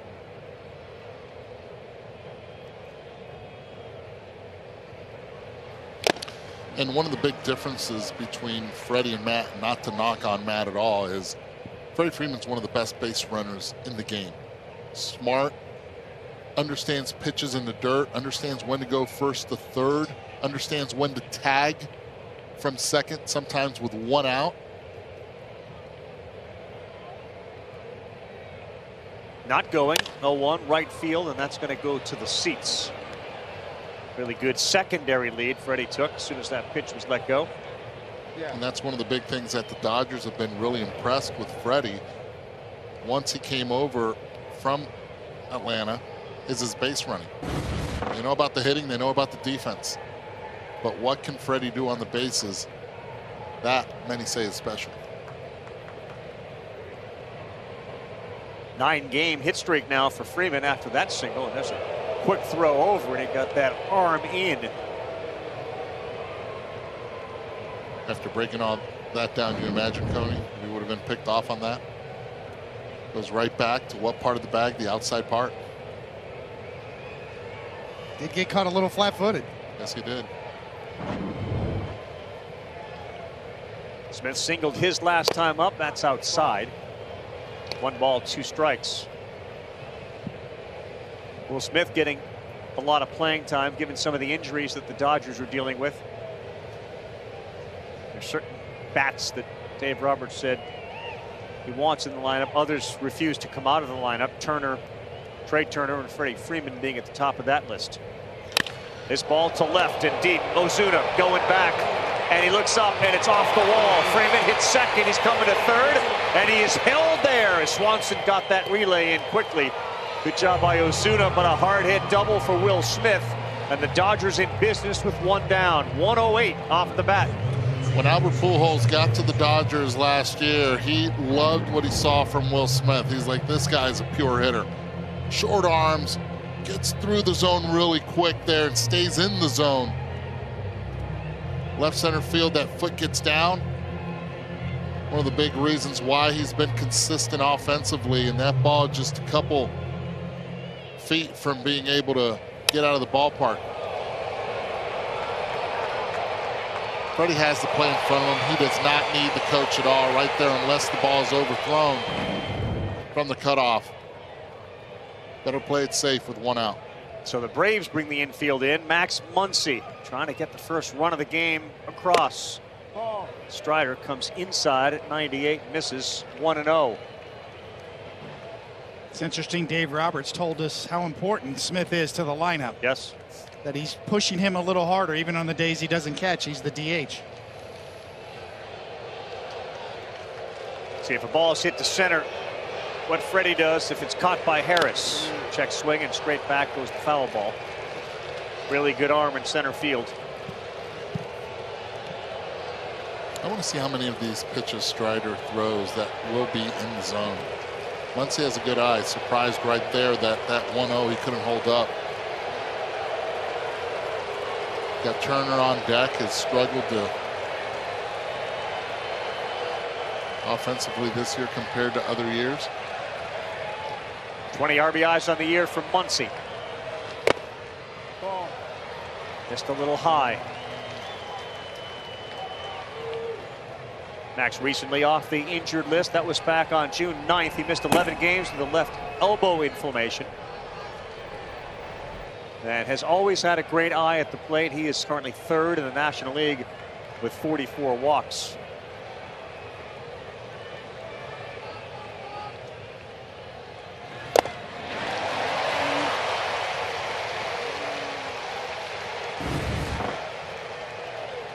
Not a typical year for Muncy, and of course that terrible injury to that elbow, and you wonder just how healthy he is. But very different than what we saw in 21, and that hard hit rate is down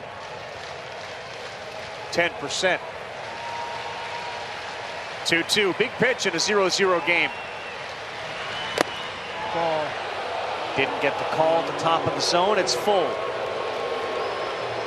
It's going to be interesting because Muncy has a very good eye, and Malachi Moore behind the plate has been calling those pitches borderline down.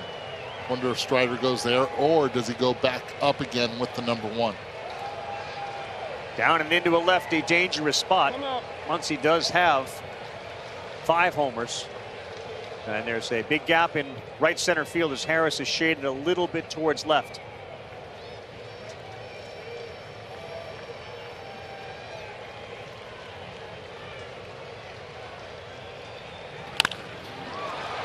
Here comes the play to the plate. Hard throw. Freeman in a rundown. He points to the runner and says, go down to second, which he does. Smith ends up on third. Nice job by Arcia, who grabbed it and fired home to nail Freddie Freeman.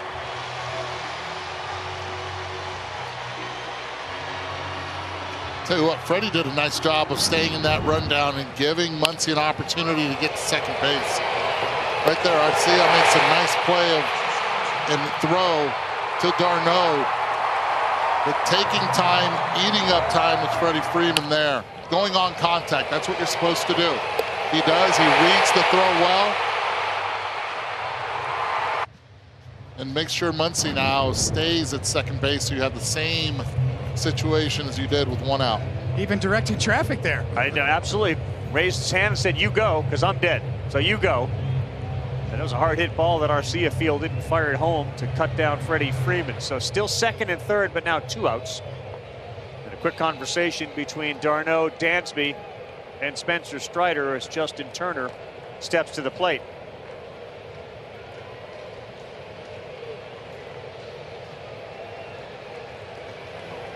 Strider moving towards his highest pitch total. 106 and 92, his 2 highest pitch totals this year. And he's matched it there with his 92nd, and he's still throwing 100 miles an hour. Just curious, Arcia's throw home was 89 miles an hour, so he could get it going.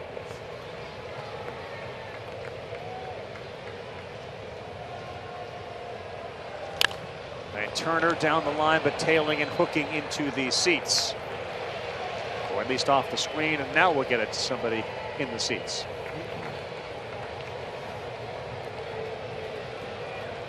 Have to like what you've seen from Strider tonight. Yeah, no, they needed him to get some innings, to get through the lineup 3 times if possible. Get a little deeper into the game. The veteran Justin Turner, the designated hitter, has popped out twice. 1-1. That's why you have to be so impressed with Strider tonight. A slider at 87, and now a strike away from getting out of it. There's only one way to learn how to get out of these sorts of jams in this part of the game, and that's to get more reps, to get more opportunities to do it. Strider's getting that chance right here.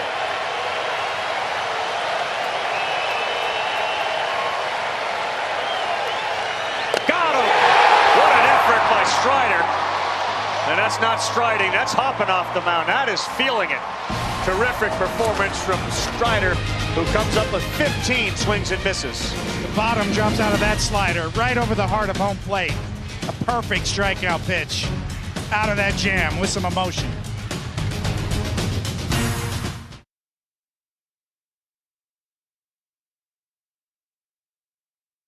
All-Star Game. The 2022 Chevrolet MLB All-Star Ballot is now open. Scan the QR code on your screen, visit MLB.com/vote, and send your favorite player to Los Angeles this summer, Dodger Stadium, for the Derby and the All-Star Game. Our game track is brought to you by Geico. Gonsolin and Strider terrific tonight. 11 Ks combined. Strider just picked up his 7th. 95 pitches. Certainly appears as if his night is over. Dave Roberts made no secret about it, given some of the guys that were down tonight, including Gratterall. We'd like Gonsolin to go 2.5, maybe 3+ times through the order.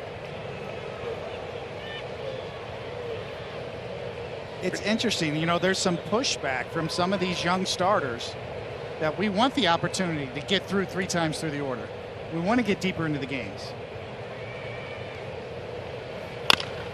Fair ball for d'Arnaud down the line, and it kicks off the wall back towards the field, but Travis d'Arnaud single tonight, and now a double to lead off the 6th.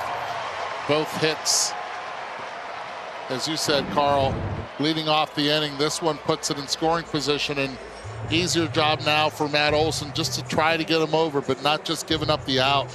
Try to trade places with him by trying to pull it. Gets out in front, Muncy way off the line. For d'Arnaud, his 8th extra base hit in his last 9 games, and for 3 straight innings now, Atlanta's had the leadoff man aboard. And from one double to the doubles machine that is Matt Olson. 5th in the majors with 39 extra base hits.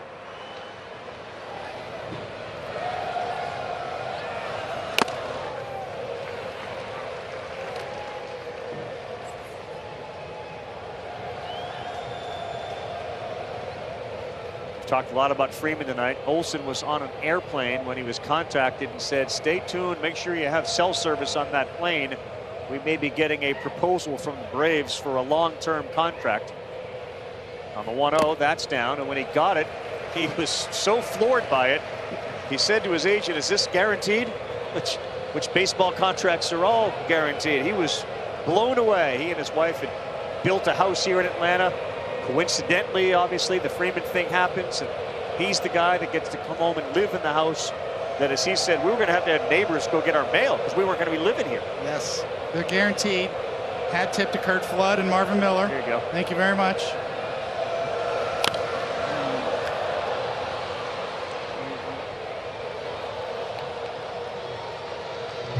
And obviously with Olson, you pick up a guy whose career with his glove, his bat in Oakland was heading towards stardom, if not already there. And he's just younger, 5 years on Freddie Freeman.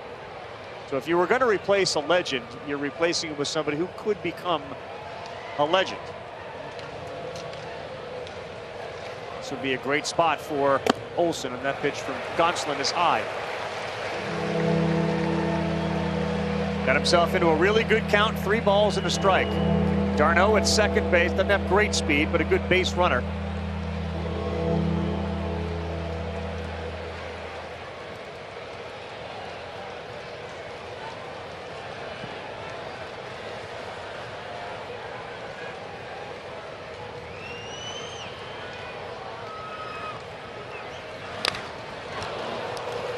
That's the pitch. Yeah.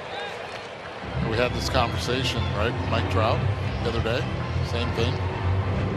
Sometimes you miss your pitch. This was a hanging splitter. Stays right there exactly where you want it. You can see the reaction just tumble through. Hold it.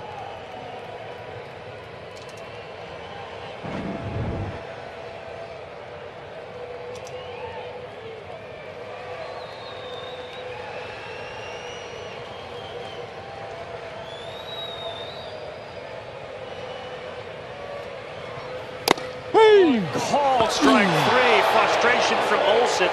Gonsolin with another big strikeout.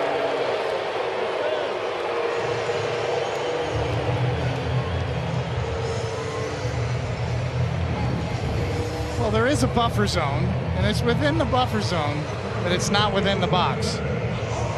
So a make or break call for Olson and Gonsolin goes Gonsolin's way. And you look at Will Smith. He wanted the pitch up, instead in. He'll take it. Baltimore has been pretty much on the border, giving the benefit of the doubt to the pitchers. It has been. Especially on the inside corner. That's a tough one. Austin Riley steps in. Ball 1. Just heard the press box announcer say 19th sellout of the season. There's your hotel rooms. Yes.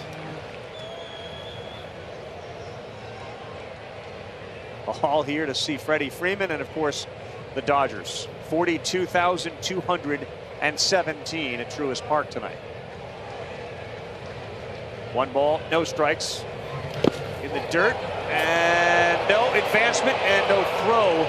d'Arnaud kind of got caught there. He thought about it.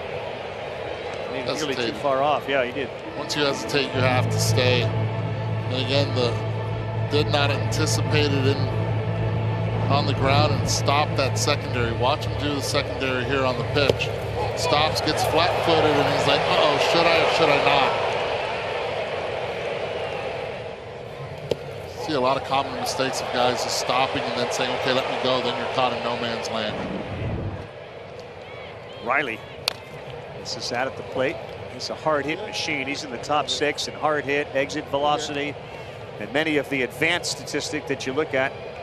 Barrel percentage, expected slugging percentage. Just play like that at third base. Gleyber Torres rolled his ankle on Eddie on a ball that got away from the catcher, and he tried to stop and he rolled his ankle. Had to be taken out of the game for the Yankees today. Those can linger too.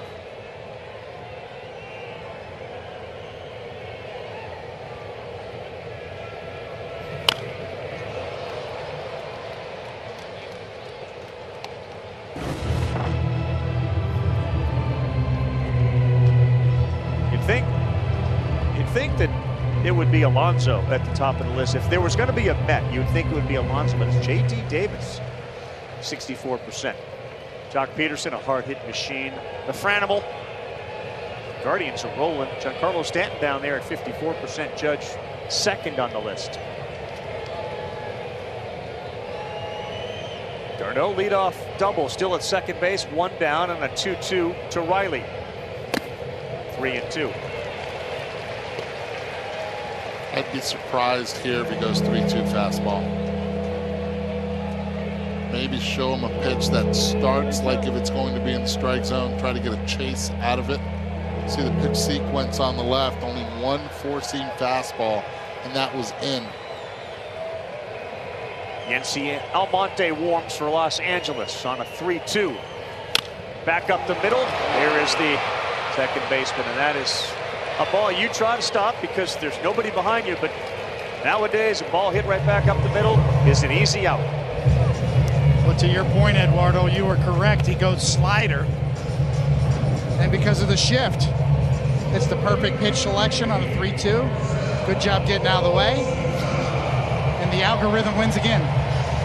I love it. Then he points at first. Throw to first. Watch him right here. Up. Go to first. He did that earlier in the game on the diving play by Lux. He still pointed to first.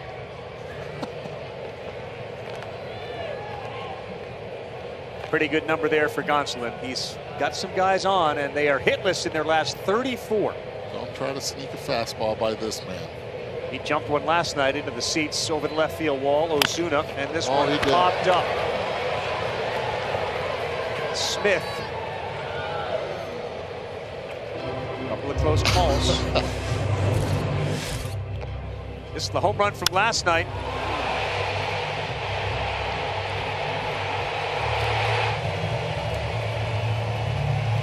And Marcel's one of those guys, when he gets hot, it can linger for a while. But he also can go the other way. When he goes cold, he can go cold. I like Ron Washington getting into the little celebration there. They got a little thing there around third.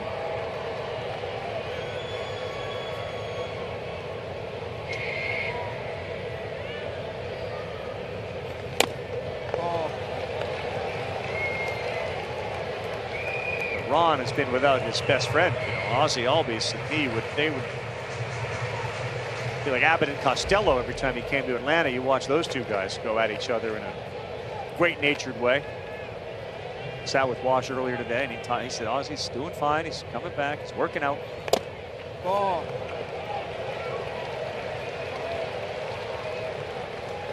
So the ask was, Gonsolin, you want to be the guy. You want to be one of the guys. Show me you can go deeper into a game. And now he has thrown a career high in pitches trying to get through the 6th. Yeah, halfway through 3 times in the order. Yep.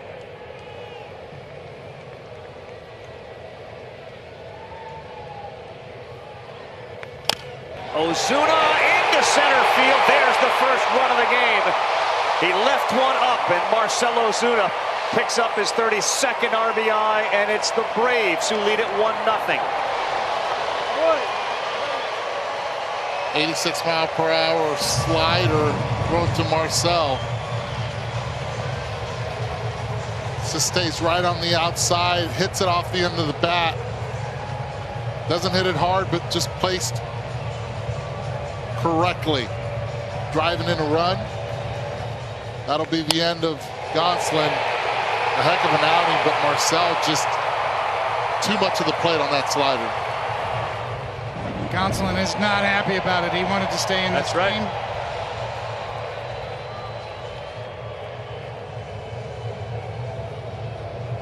You're absolutely right, Cody. Don't go back. Let's take a look at Gonsolin. It's the lights are on like a concert. Encore. Encore. We need more here.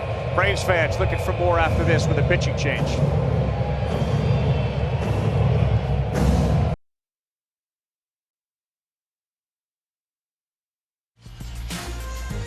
That was the reaction. That's Tony Gonsolin saying, get back where you came from, Dave Roberts. I don't want to see you out here.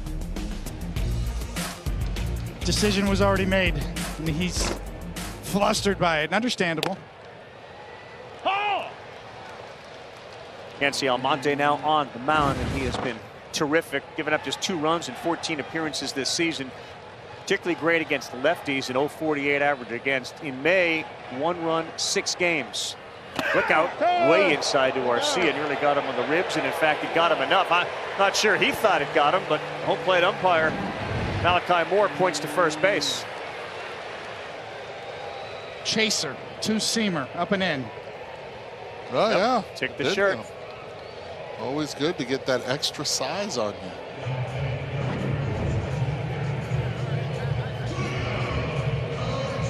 You're going to get hit. That's the way right there. Not the way the reliever wants to come into the game and pitches in. You're hitting a batter. Bringing up a guy that's very dangerous with the bat, William Contreras.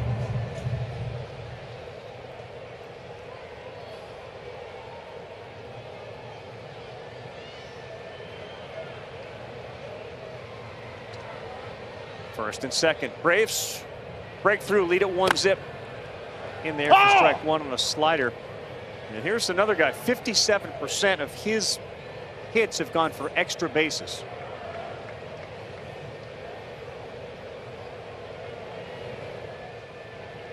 Back-to-back nights. Ozuna's come up with a big hit for the Braves. Look out. He threw it behind him. What a catch by Will Smith. How do you catch the ball? No idea. 78-mile-per-hour breaking pitch. It's got some movement. First of all, Contreras. Wow.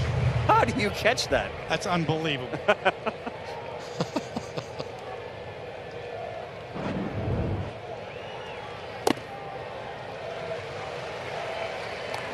Especially on a slider that you're anticipating to break the complete opposite way. What a play by Smith.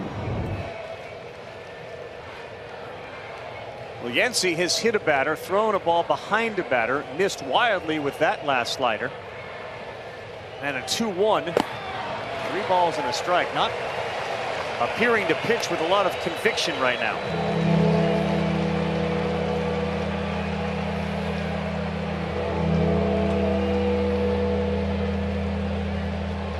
Gonsolin is right now as hot as Buster was last night, denied a room in a hotel. Yes, exactly.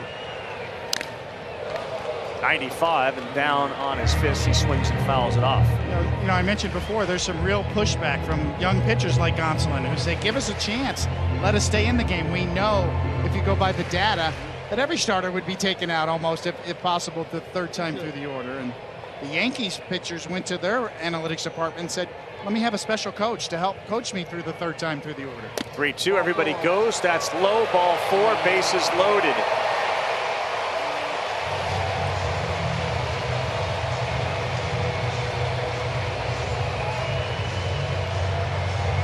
MLB The Show 2022 available now. PlayStation consoles, Xbox consoles, and for the first time the Nintendo Switch system. Rated E for everyone. Here you go, bases loaded, Adam Duvall. 2 outs, bottom 6, 1 zip. Trying to give Strider and the Braves pitchers even more. And there is no one up in the Dodgers pen.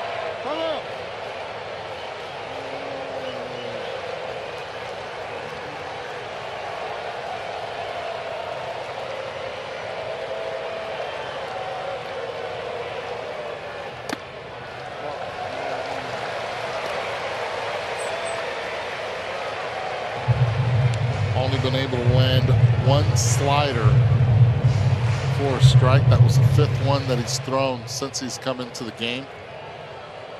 Duvall forcing him now to try to throw that sinker in. Ball. 2 balls, no strikes.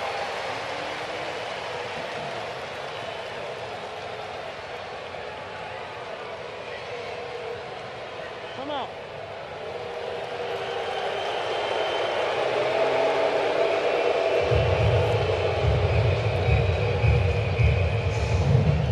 Nice job by Will Smith here.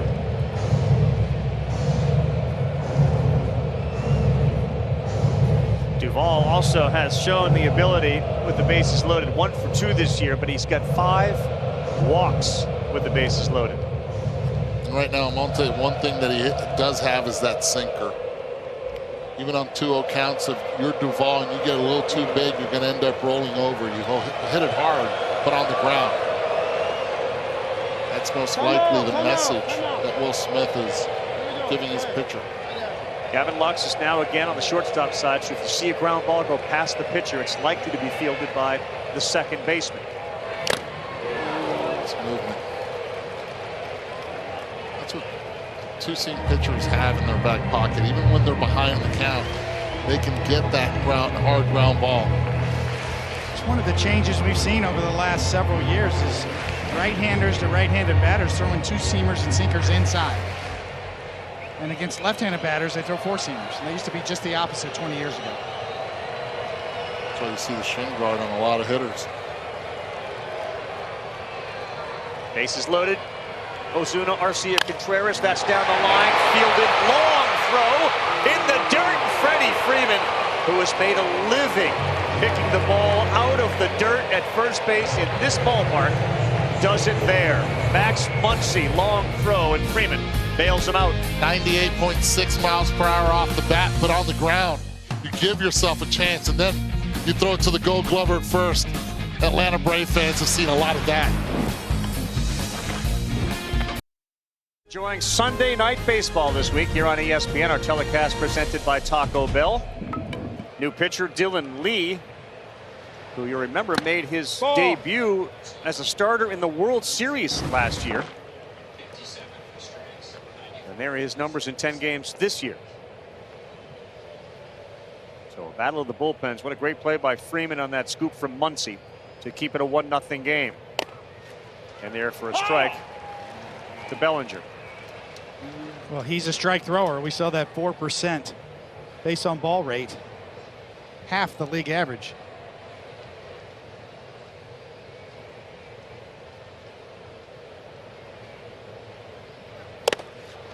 That's a tough one for a lefty right there. A nasty slider from Lee.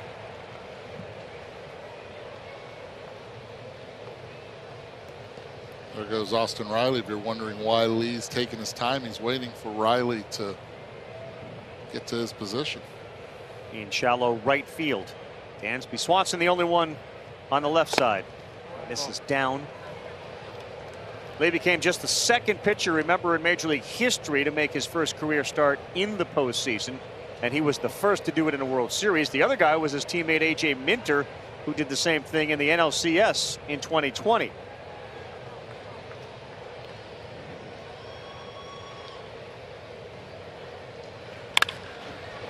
Here's the shift, and Arcia's done a nice job at second base tonight. He throws to Olsen. Everybody was looking at Spencer Strider tonight in the velo check. Well, check the velo, because he came out firing early at 98, several at 99, and even 100 when he needed it. So you talk about four-seam gas, great extension, great finish, and a pretty good slider to go with it. You got a guy who's got a promising future right there, Spencer Strider.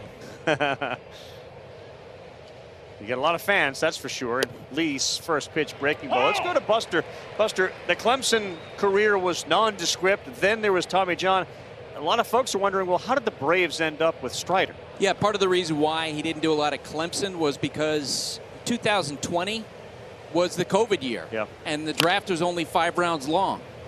And Dana Brown, who was the vice president of scouting for the Braves, early on told Alex Anthopoulos, head of baseball operations, look, I really like this guy. Like, I think there's something here.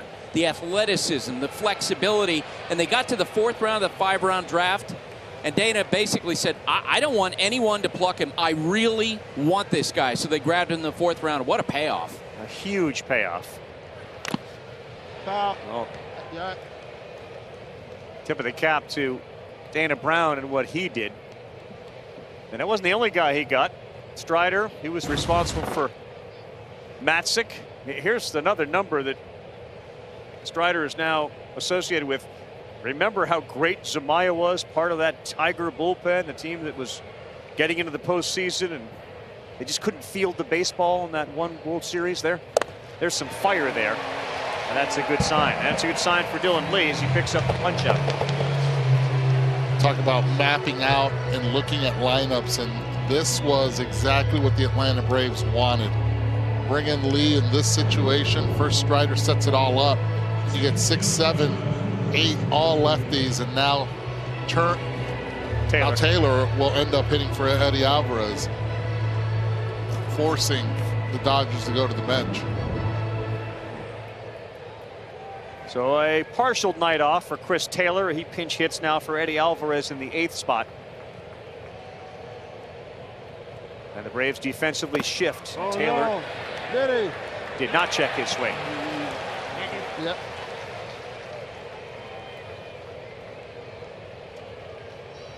Strike one on the Swiss Army knife of this Los Angeles Dodger team, who has proven to be so valuable. CT is what they call him. 245, 6 homers this year, 26 RBI. He's been all over the outfield. It's another one. We'll check first again, and another one in which it's a swing. Coney's got the greatest answer to the whole check swing thing. Because you'd say, you know, if he makes contact with that, that's a double down the line. Exactly. If your bat enters the strike zone and you could spoil a pitch that would be called a strike, then I'm sorry. That's a swing. And this time a good job by Taylor. He goes the other way. Chris Taylor aboard with 2 down.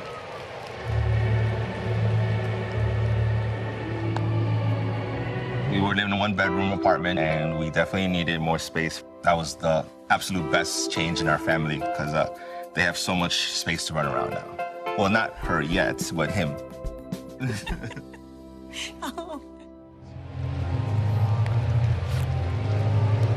Saw 3 guys. We've seen the end of Dylan Lee's night. That looks like Jesse Chavez. He's coming in for the Braves. 2 down, 1 on. Trayce Thompson due up.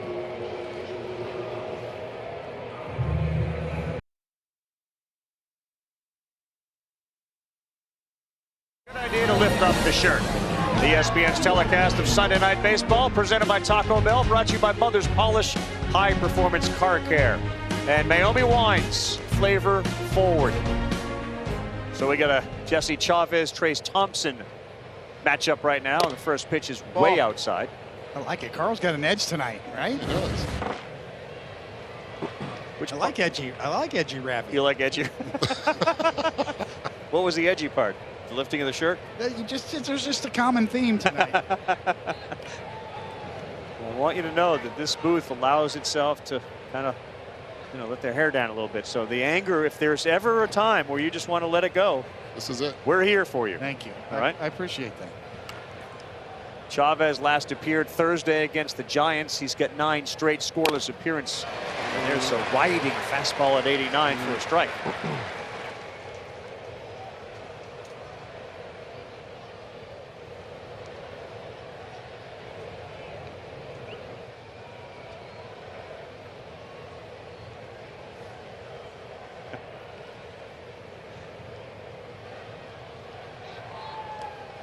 Alex Vesia has begun to warm in the Dodger bullpen. It's 1-0 Atlanta, finally getting a run. Came in the 6th inning. It was a d'Arnaud double. And Marcell Ozuna with an RBI off Gonsolin, which ended his night. It's too far off the plate. 2 balls and a strike.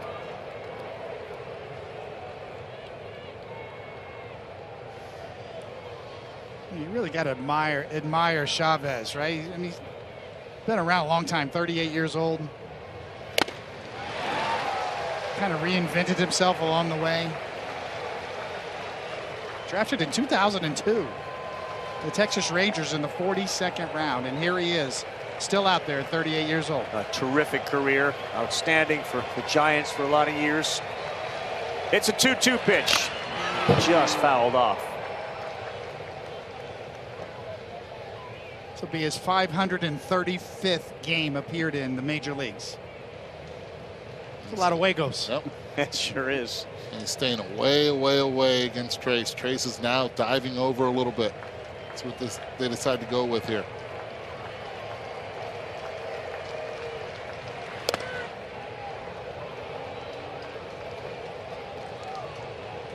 Been a decent month for the Thompson family with an NBA championship. Did he not lose his brother? Didn't his brother lose his hat also on the boat? On the way to... Ooh. That's what it'll do. He'll continue to stay out there. You see how far it was from the quadrant, yet because he's looking so far out there, he will chase.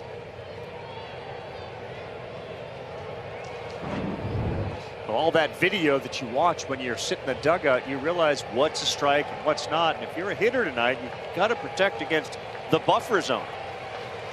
Exactly. 3-2, runner goes, ball 4, and 2 Dodgers now aboard. And we're back to the top of the order for the dangerous Trey Turner.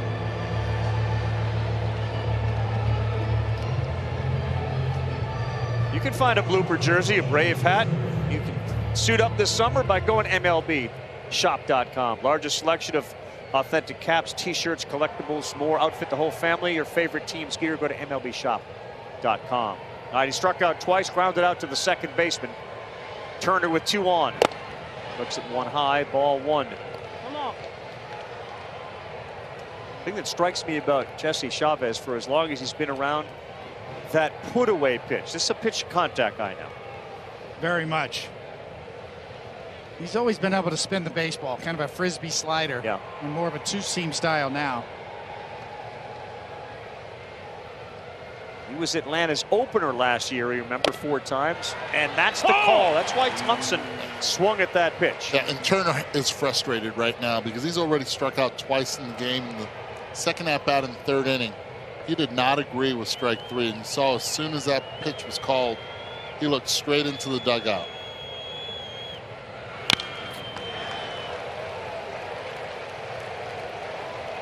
And obviously, a pitch like the previous one requires you to swing at the next one. The next one was closer in the zone. Just a slight little cut on it now from Chavez. Right around 90 miles an hour. Only 15 games that he has not had a hit in for the Dodgers. And he hit that one really hard, but he pulled it. Showed him in. That's the first pitch that has come in to a right-handed hitter since Chavez came into the game.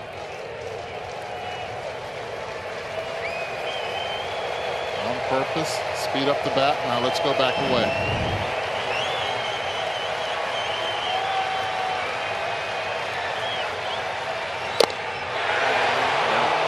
too far off. He would have called that. Turner would have been kicked out of this game. Oh, man, that pitch was way outside.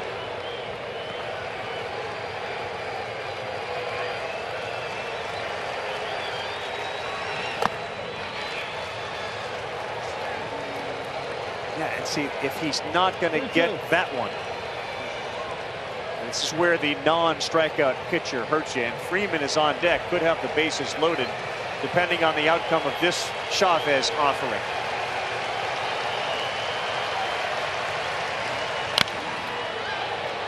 Towards the seats, and it'll get into them. 3-2 makes it even more difficult with 2 outs. Why? Because Turner, with his speed, you have to rush a throw to first. So if you're Chris Taylor at second base, you want to get a big, comfortable lead, a good jump, and anticipate the bad throw to first so you can score on anything that Olsen can't handle. Crowd into it. Another one. He got him chasing. That's the strikeout pitch for Chavez, and it was 4 or 5 inches off the plate. Reinvention of a pitcher, now featuring a lot of cut fastballs. Steady diet, gets the chase.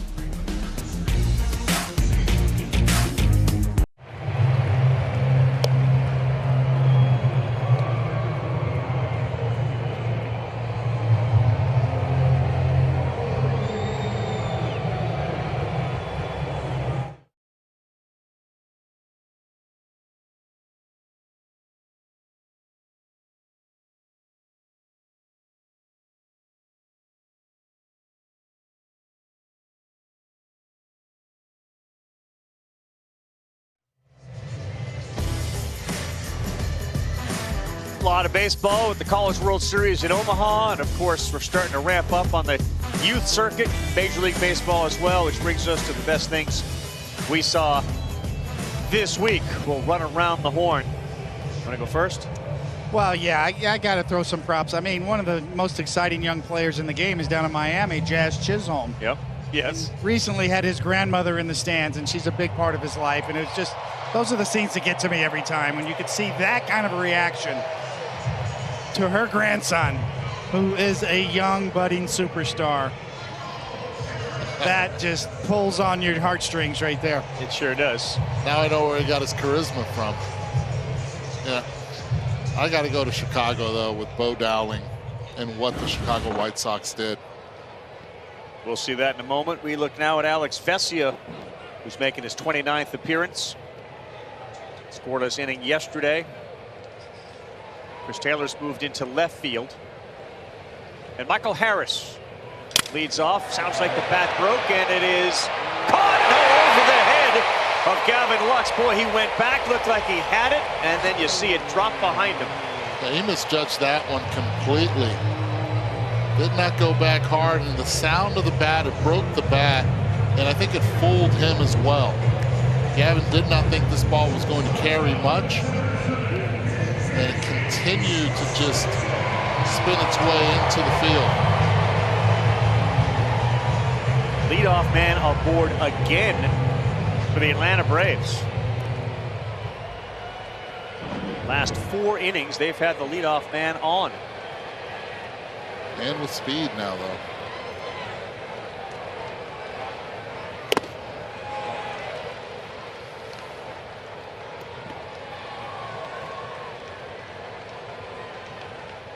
Dansby Swanson. How about Dansby Swanson and Trey Turner tonight?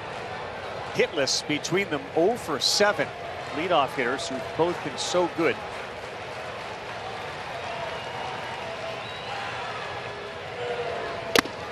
Oh, and a good take, 2-0 to Dansby, the former College World Series MVP at Vanderbilt.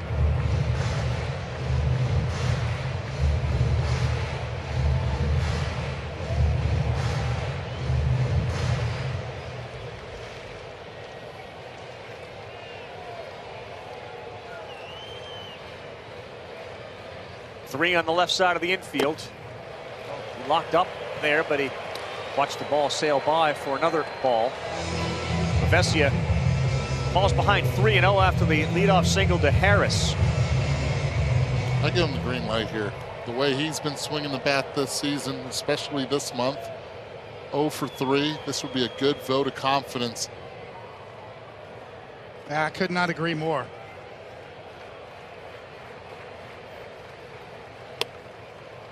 Yeah, that's been a strike all night.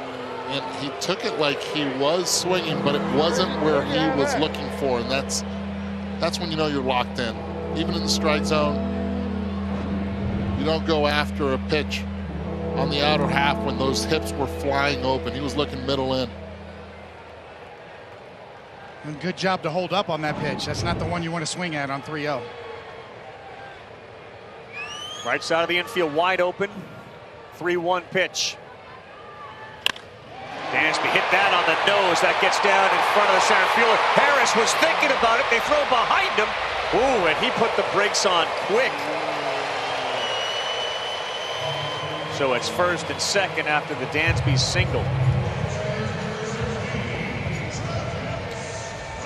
So the White Sox greeted Bo Dowling, who was diagnosed with a neuroblastoma.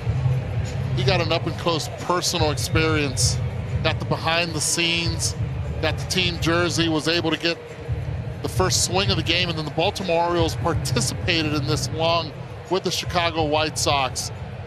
And he was able to hit his home run, and not only was it important to him, but important to his family as well. Class act by both organizations. Absolutely. Absolutely. Significant story. Good job by Chicago. 2 on here, Atlanta.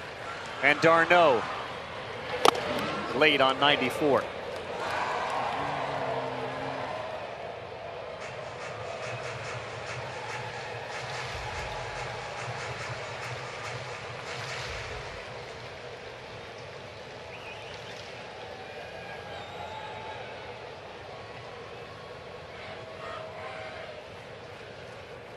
Harris goes.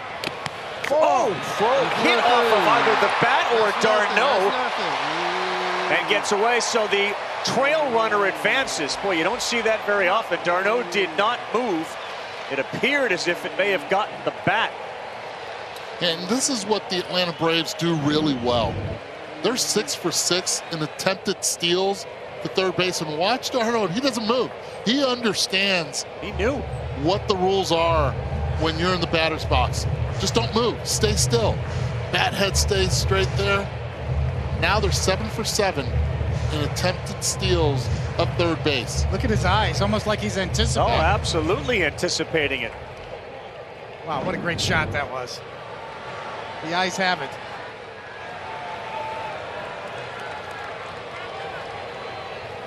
One to d'Arnaud, second and third. Ball. 2 balls and a strike. Phil Bickford is starting to warm the Dodger pen, and they are in a bunch of hot water here in Atlanta. Just think about what Atlanta has to offer when Ronald Acuna Jr. is healthy. He's a base stealer. Michael Harris, that's his 3rd stolen base of the season. And then you have Dansby Swanson, who now has 12 stolen bases as well.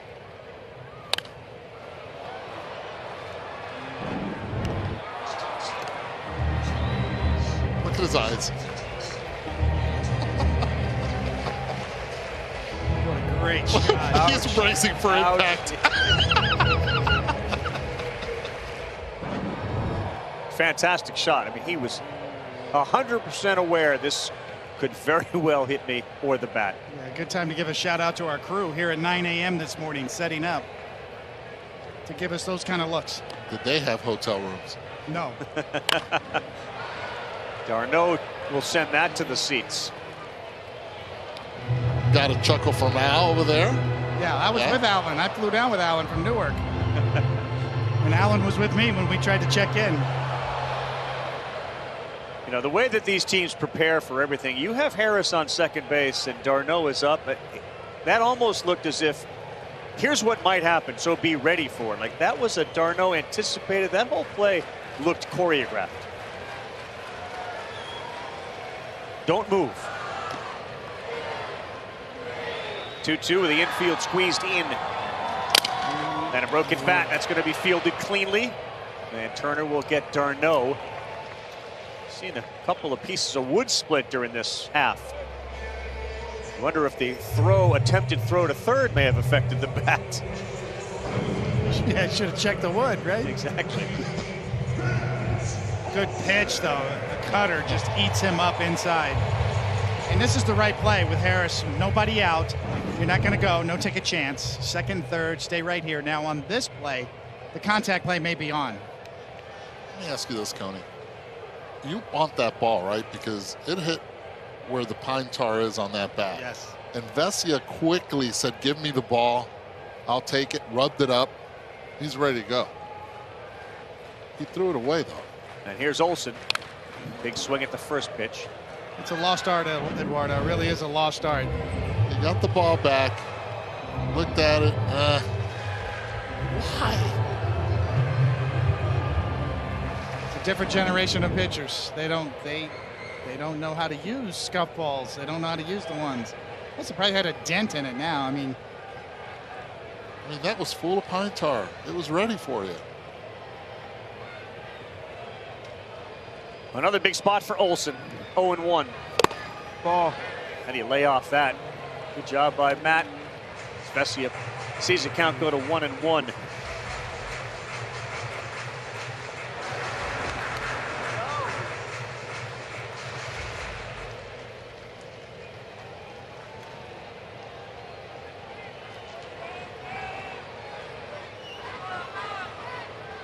Unique low hands of Olson, ready, and that's high, 2-1.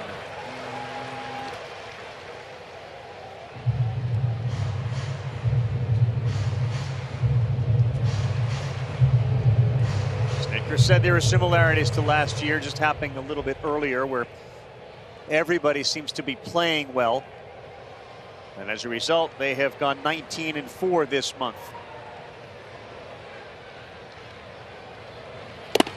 That pitch wasn't close, and now it's 3-1, and Vesia is a little frustrated with himself. With the Mets loss, Atlanta can move within 4 games in the NL East. And Vesia better be careful here, as Olson last season, 22 home runs off left-handed pitching, 17 off righties. He has 2 this season off lefties. So they should be ready in the chop house? 3-1. Ball 4, and Vesia has loaded the bases.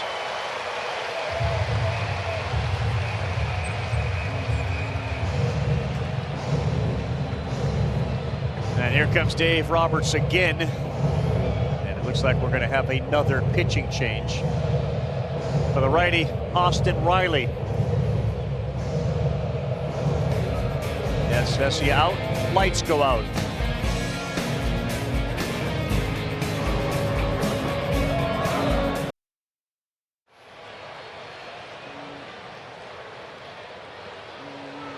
Phil Bickford is on the mound and thrown right into a bases loaded situation. See Dansby Swanson out there at second, wrapping with Gavin Lux. Austin Riley is up, a career .286 hitter with the bases loaded this season. He's 1 for 4, and he's got a couple of grand slams.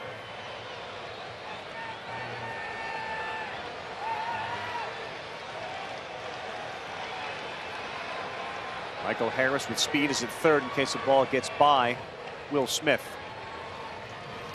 Ball 94 with some rise, no swing down at first. Oh, close, but no, so it's 1-0. Last appearance Thursday at Cincinnati, 2/3 of an inning pitch for Bickford, and it wasn't good. 4 hits and 4 earned runs.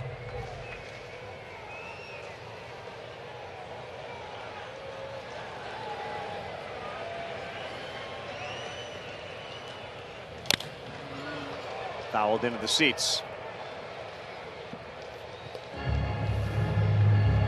Not for lack of opportunities tonight. Olson's been up in a big spot. We saw Turner, Dansby, and Austin Riley now. He's reached once with a walk. Braves have left 7 men on, and 4 of them have been in scoring position. Bickford has been really good inducing that double play, 4 of them in 14 opportunities this year. With a shift on Riley, and another one fouled off.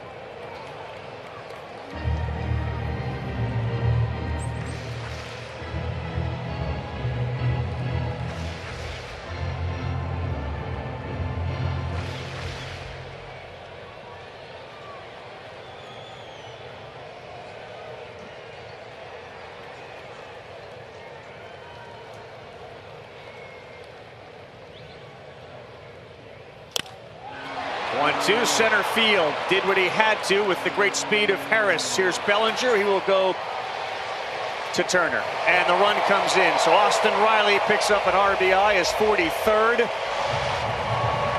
Harris scores from third to make it 2-zip. It's a heck of an at-bat. Again, 1-2 count. You're able on a pitch down and away, just not to try to do so much with it. A lot of guys would pull this ball right into the shift. Instead, Austin stays with it. Hits a deep fly ball and is able to drive in a run. There's an art to driving in runs. We had this conversation today, and if you stay up the middle, you try not to do as much. You take what they give you. This is the outcome. It's a great two-strike approach, too, as well. Anticipating a slider and going out and digging it and covering it. So 2-zip, and here is Ozuna. A.J. Minter now up in the Atlanta pen. Bottom 7, Atlanta 2-0. Oof, 94 to big swing and a miss. The metrics miss out on that art. You know, that was the Dave Roberts conversation today. It works against you sometimes because you want to hit the ball on the ground if infield's playing back. They're giving away the run. And then when the metrics, you look at it, they're like, well, he's not hitting the ball as hard. Well, you don't have to, and you don't want to. He's trying to drive a run in. Ball. And as the manager, as Dave said, I don't know about anybody else. I like runs. Best coverage in today's game. Take a look at it through this T-Mobile multi-view. It was the Ozuna single, and that ended Tony Gonsolin's night in spite of his protests. They played at d'Arnaud, and it was 1-zip, and that's what he's trying to brush off Dave Roberts. Back to the live action, and Ozuna. That's a really good pitch. He's going to strike all night. Low at the knees. Paint.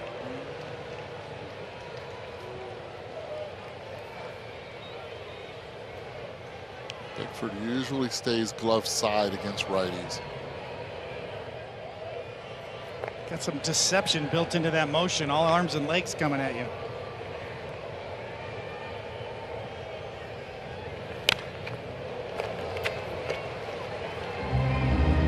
Haven't met a fastball that Marcel doesn't like. The blonde version of Dustin May. Exactly.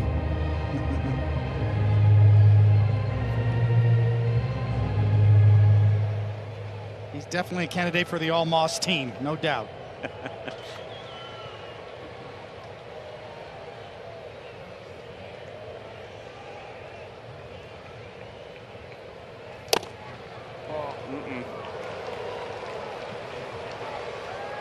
Only J.P. Fireeisen from Tampa Bay has a higher percentage of pitches away than Phil Bickford at 58.5%. That's Fireeisen. Is Chavez on that list?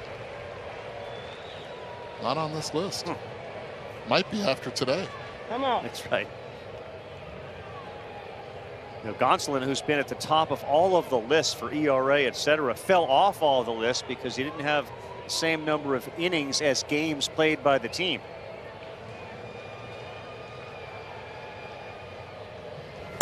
God, Ozuna. So the Moss gets out of the mess. He does. Best slider for the last one. Gives up only one. Freddie Freeman, and maybe his final at bat in Atlanta during the regular season. Matt Olson on his tail.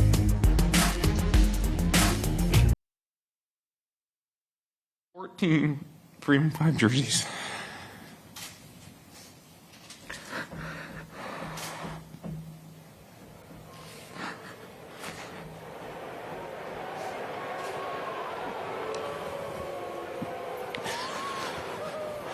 I never took that for granted.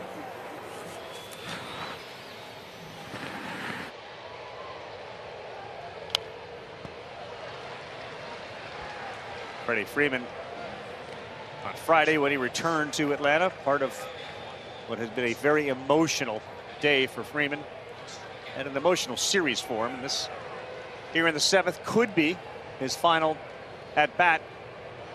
It's a part of him that just has to be ready to put this in the rearview mirror and get back to baseball and away from all this emotionally charged energy. Swing and a miss there from Minter. top of the 8th inning. And Minter's been scored upon in 3 of the last 4 appearances after going 22 straight without giving up an earned run. He allowed a run yesterday. He ended up getting the W. Freeman, Smith, Muncy, still a very winnable game, down only 2 runs. Well, that's a spoil. Minter still with elite strikeout rates and walk rates. I mean, he strikes out a ton and walks very few. What a great combination.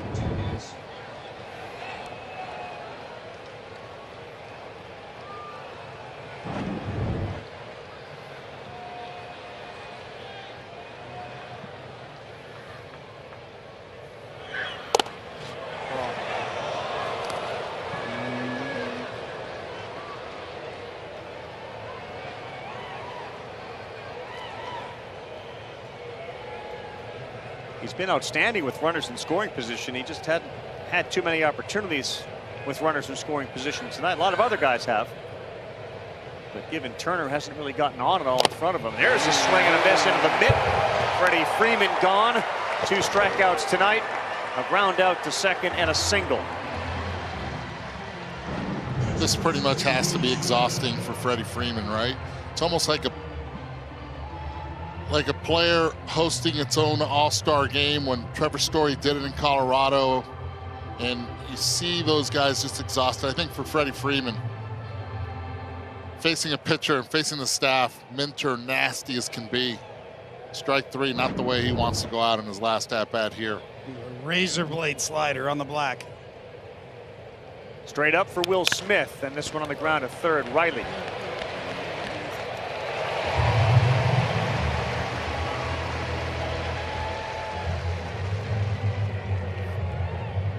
If you're gonna chill with Woodbridge, then chill.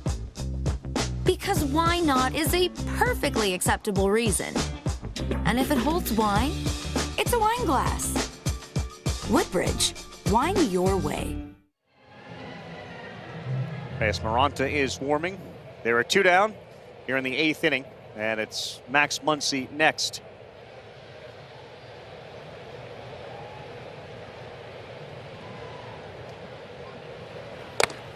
Ball.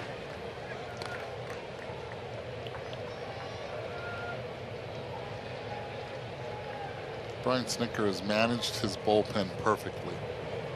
You had the matchups in the bottom half, in the top half of the 7th inning. Bottom of the order, the lefties coming up. They forced Chris Taylor to come off the bench. And then again right here with Freddie Freeman and Max Muncy in the 8th inning. Sandwiched between Will Smith. You get another lefty, A.J. Minter.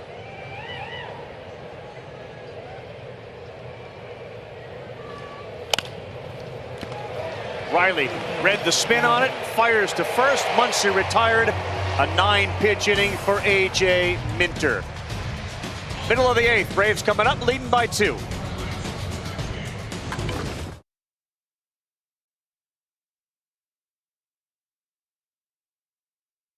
Like the Braves now that have won back-to-back. The Lightning currently leading right now on ABC. They're going for 3 in a row. The Warriors 2 in a row. The Patriots, Romeo Crennel getting a hug and a kiss from Teddy Bruschi. The Yankees back in 98, 99, and 2000. Now the Atlanta Braves sitting here as the defending champion, and it hasn't happened in a while. Our telecast of Sunday Night Baseball presented by Taco Bell. Eduardo Perez, David Cohn, Buster Olney, Carl Ravitch. Can we add a 2022 to Atlanta? Odds to win the World Series, the Yankees, the Dodgers, the Astros, Mets, the Blue Jays, the Braves, Padres. I don't see the Rays. Didn't see the Red Sox currently playing better. Any other team, or do you have you have those teams, those years? Well, I think in the American League right now, as we speak, it's the Astros and the Yankees seem like they're on a collision course at some point to meet in the postseason. And the Astros, that's kind of a thing now. The Astros have knocked the Yankees out 3 out of the last 7 years out of the playoffs. Oh! So there is a building history there. Reyes Moronta hasn't pitched since June 18th against the Guardians. Scoreless inning, 2 Ks 42,000 plus showed up tonight. And that one is hard hit. One hopper, and Turner made it look easy. One down, bottom 8. USAA Insurance coverage options made to help active military and veterans and their eligible family members protect what they've worked hard for.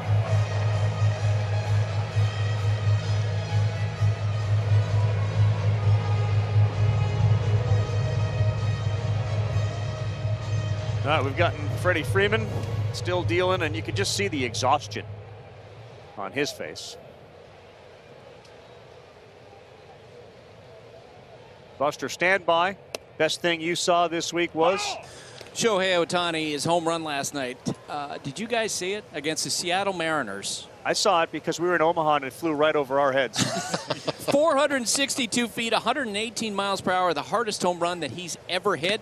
Get him ready for the Derby, Carl. He said the other day, you know, I don't know what I'm going to do. I haven't made up my mind. Are you kidding? He should be in the Derby. Buster, I love where your head's at right there on that one. We'd love Ohtani. We'd love Yordan Alvarez in the home run derby. Pete Alonso, bring him back to defend twice. I'd love Aaron Judge in the home run derby. Not kidding anybody. That ball's pulled foul. So my best thing I saw this week was in Omaha, Nebraska. Dylan DeLucia, who was the pitcher for Ole Miss in a must-win game, gave him 9 innings. And his numbers over 3 starts there, he was 3-0 with a 1.59 ERA.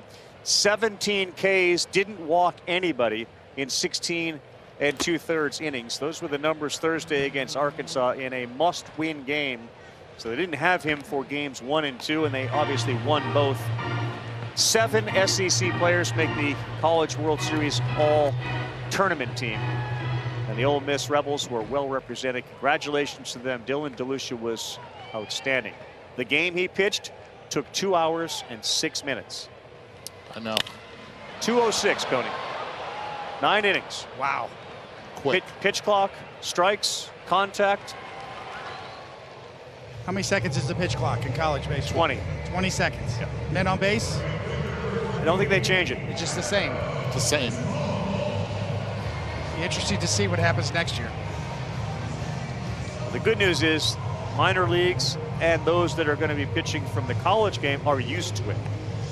The pushback's coming right here. Yes. Tennis is starting, boys and girls. 6 a.m. Eastern, Wimbledon underway on ESPN and ESPN Plus. 10.5 hours of coverage of the 3rd major. Every match streams live on the ESPN app. Serena at 40. That's unbelievable, right? She has not, what is it, 65 months is it that she has, last time she's won a major?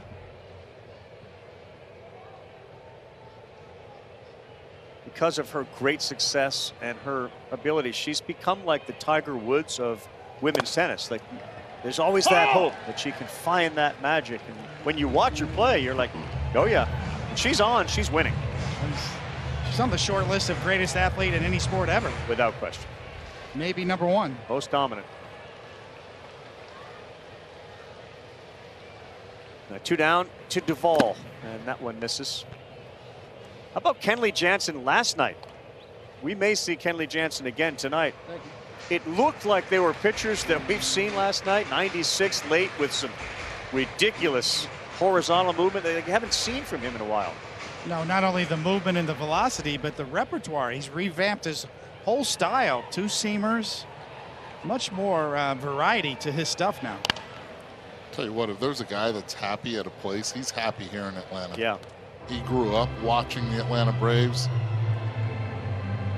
And not to take anything away from LA, because he still identifies with LA, and he rightfully should.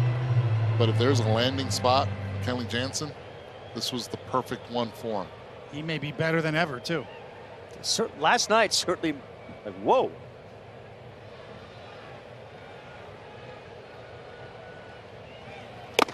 Ball no. I think also that the training that these athletes are doing now is so much better. The way they're taking care of themselves, the medical data. We talk a lot about analytics on the medical side. How these guys are training is extending the curve of their careers.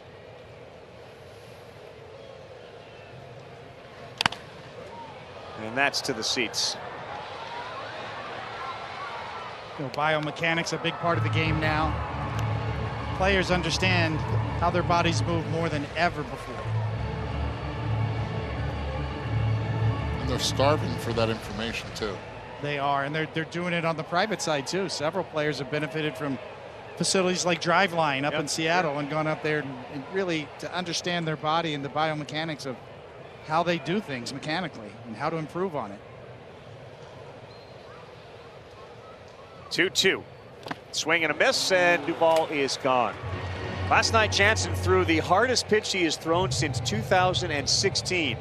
Looks like the bullpen door is open. A big 74 is coming through. Well, he'll face Turner, Bellinger, and Lux. Seattle to face the Mariners. Coverage starts at 10 Eastern time. Many of the fans have full faith in Kenley Jansen, so they're heading for the exits. And don't forget, next Sunday night, Cardinals playing the Phillies right here on ESPN, ESPN Deportes. ESPN Radio will start at 6 Eastern. Baseball tonight, Sunday night countdown. So here's the former Dodger, now Brave, Jansen. I think I said Chavez was a Giant. He was an A. I was confusing him with Romo, Sergio Romo. And Jansen's numbers, we'll see if last night feeds into tonight through 14 pitches last night.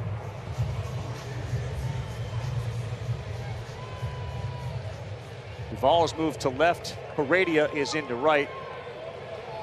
We're rubbing the temples because we got to get rid of this headache. It's a stress headache going on right there.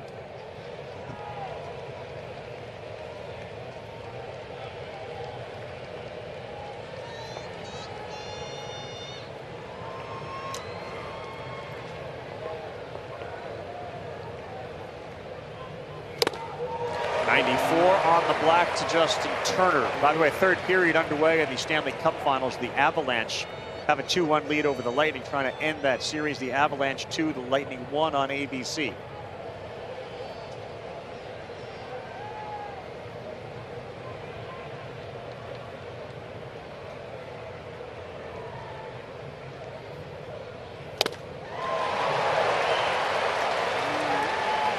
And it's not only the velo, but it's also the way he stops his delivery before releasing the baseball, and the timing for Turner makes it difficult for him to try to time up Kenley. Absolutely. The release height, the extension.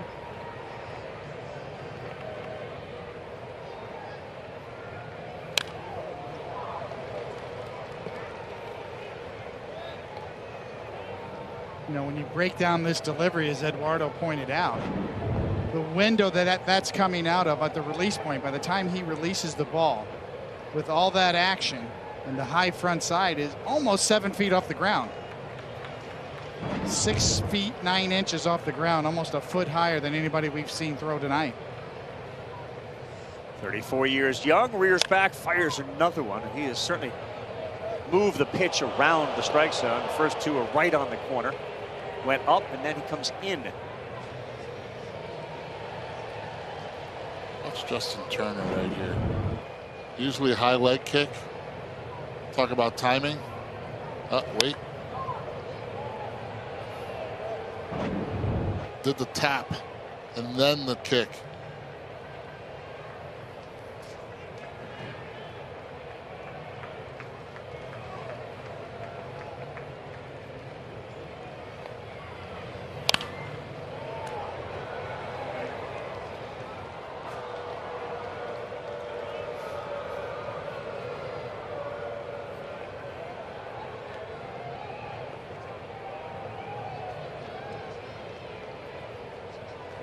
There's four things that work in Kenley Jansen's favor. You know, the velocity, the movement, the spin rate, and the extension. All are elite. That make it, his velocity and his movement, perceived to be much quicker, much harder to pick up. There you go. Put some break on that one, and Turner retired, and his numbers against Jansen now 0 for 6, 4 strikeouts. Kenley was asked about facing the Dodgers in a potential postseason series. He said, "I'd love it. Be a dream come true. Why not?" If he keeps doing this against his former team, I can see why he'd embrace it. Kenley Jansen used to be cutter after cutter. Yes, he was. And now he's got some weapons. I asked him in spring training when went to visit him in Northport, why do you do the closing of the hip? And he said exactly why. I want to make sure that I stay closed throughout and I stay in one piece. So you'll see him right before he comes set, he will turn right there aggressively, sometimes once, sometimes twice. But he wants to make sure that he has that feel. He's very deliberate about it, very methodical about it.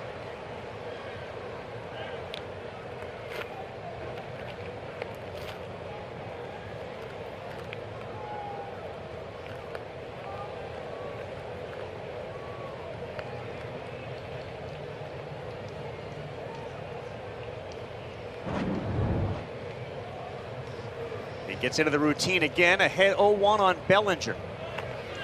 Oof, 95 up in the zone, 0-2. Cal Ripken changed his batting stance seemingly within a game 3 times. How often did you change what you were doing on the mound?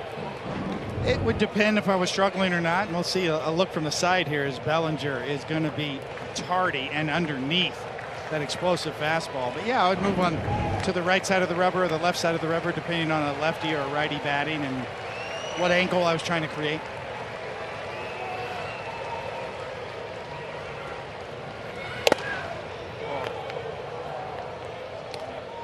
And when you're struggling, you'll try anything sometimes out there. You're in search mode, and that's not a good place to be.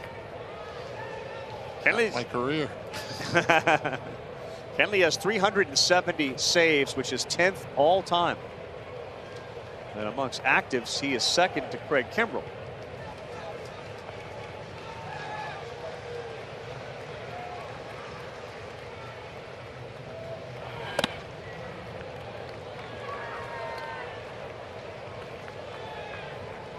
See a little two-seamer off of all those cutters now there. Subtle, nuanced.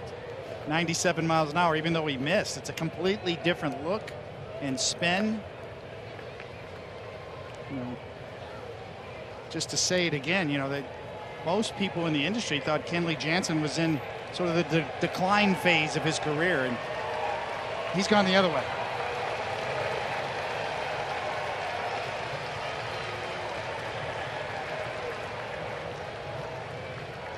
Bellinger trying to get on, bring the winning tying run to the plate, but he won't. He strikes out. And the Braves are 1 out away from handing Tony Gonsolin his first loss since July 19th at San Francisco. He's got 19 starts without a loss. The two-seamer before that sets up that four-seamer, slight cut to it. That was more of a backspin four-seam action there that just blew right on by. Straight over the top, too. He stayed up in the zone with Bellinger, and if there's someone that has seen this lineup a lot, it's that guy on the mound. Yep.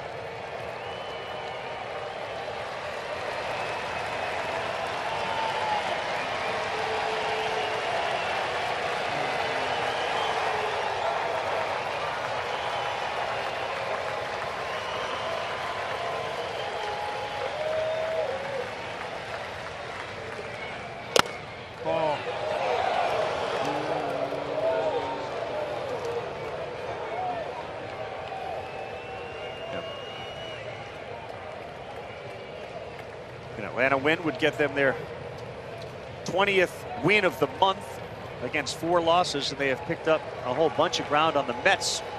Chance to move within just 4 games. Phillies got to win today without Harper.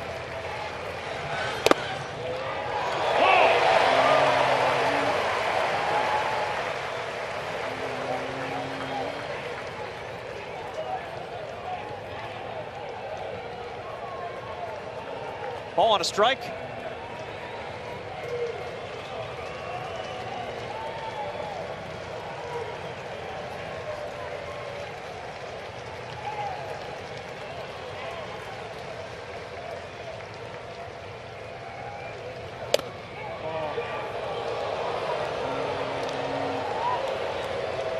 This is as deliberate as it can get on the mound.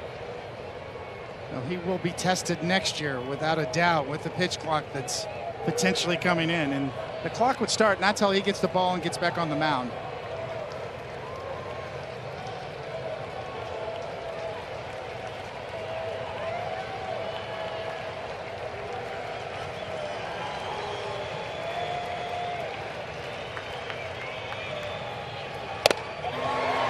Gets the call there. So once this season, Kenley has struck out the side in a save situation, and it was last night. He's got a chance to do it again here against the Dodgers and go 6 up, 6 down, all with the strikeout.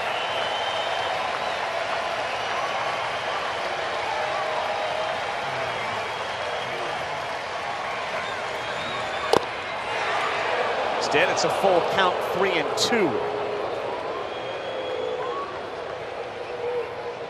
And his teammate, longtime Chris Taylor, is on deck. Kenley would very much prefer not to have to face number 3.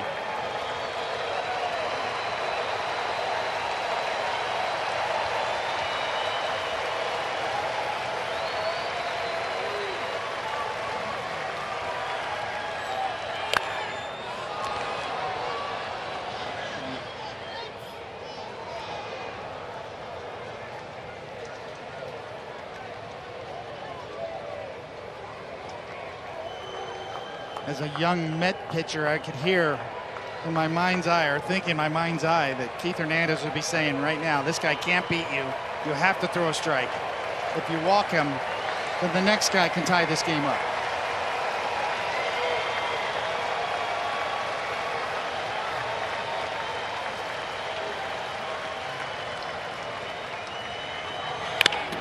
And instead, it will be Taylor coming to the plate. Jansen will not retire the side for the second night in a row. And as deliberate as he is, and in fact, in terms of pace, only Giovanni Gallegos is slower than Kenley. He's got a problem here with Taylor coming up. Well, he hit a spot. Upper quadrant away. Tip of the cap right here to Gavin Lux. Exactly. You made him beat you, and he did.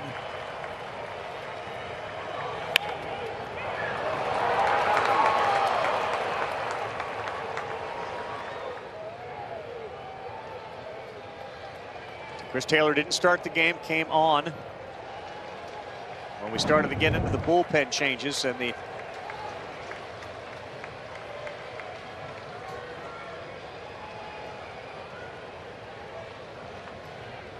waggles his bat, dangerous hitter, rips that one into left field. That's down. Lux was moving. He will head to third base, and just like that, Kenley's given up back-to-back hits, and the Dodgers find themselves in business. And this is one thing that the Dodgers wanted to do the entire time is run. It's 2-0. That run at first did not mean a thing yet. The Dodgers were sending him. They were playing back. Would not be surprised here if Chris Taylor gets a good jump, because they know Kenley is deliberate to the plate, that they might just try to steal a bag and get 90 feet closer to that tying run, getting to second base.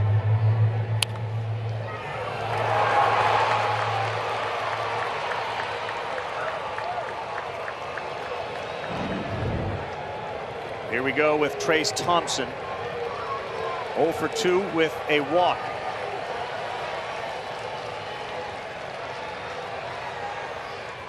Yeah, Taylor is going, and he's down to second base now. And a single would tie the game up. 48th stolen base for the Dodgers. They got a great high percentile of success. 44th time they've been able to steal second base. It's uncontested. Even though Olsen was holding him on, there was no chance. Next one to Thompson. Ahead 0-2, and you got a chance now to move it around. The crowd is back on its feet.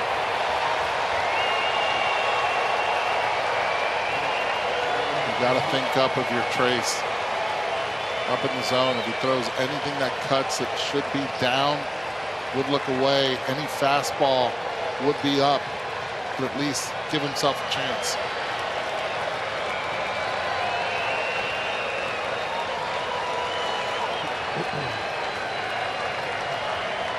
Set up outside is Garneau. Here's the next one, and he just stays alive. It's the top of the bat. Well, Kenley gets the ball, and then there's sort of a walk around the mound before he climbs to the top and gets on the rubber.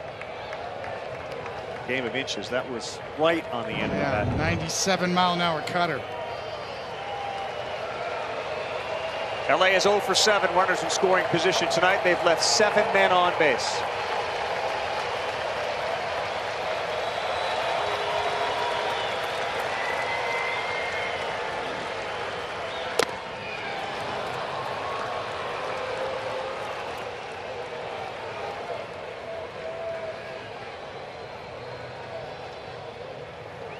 Does he get one more shot?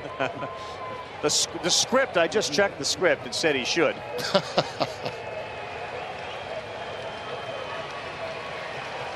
Thompson can get on. Turner would come up, and then Freeman. Kenley doesn't want to see him. Here comes the next one. Over the glove of Olsen. Here comes Taylor. He's in. The stolen base pays off, and we are tied at 2. Trace Thompson off the glove of Olsen. 3 straight singles, and just like that, they've gotten to Jansen.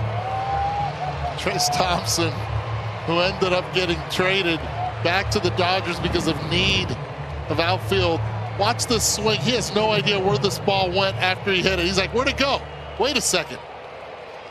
Matt Olson just barely getting it, getting a piece of it. He's looking up. Talk about a game of inches, Carl. Yeah, twice. How about that? Off the end of the bat, then off the end of the glove. And a whole new ball game, and yes, it does look like there's a chance now that Freeman will get an opportunity. But first, Trey Turner. Big-time comeback for Los Angeles. 2 runs here in the 9th inning.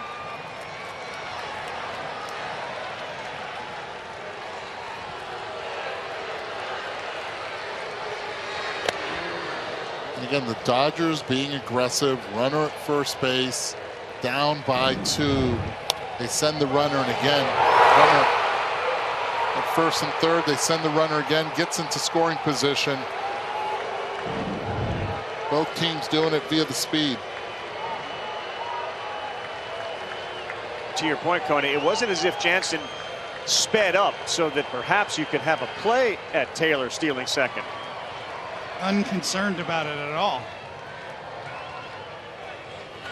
Outside runner goes, throw is not in time. Another stolen base. Trace Thompson this time into scoring position. This is the MO. This is what they saw from their end. The Dodgers for so many years. Run on Kenley. That's been the book. Really deliberate. Garneau did the best he could. Yeah, there is just no way for Kenley Jansen to speed up his delivery. It is what it is. Yep. He's more concerned with getting the hitters out, making quality pitches.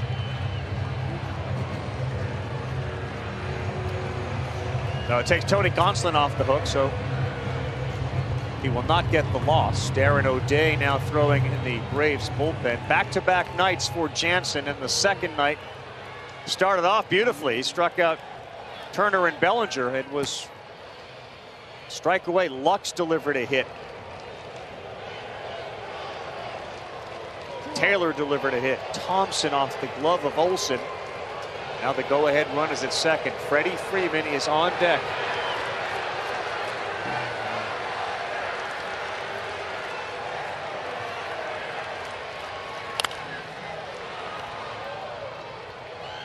This big-time comeback here against Jansen, who was so good with 14 pitches, strikes out the side last night.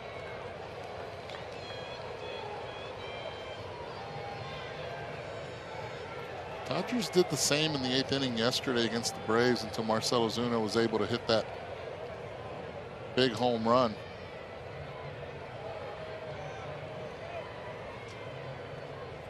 '28th pitch of the inning.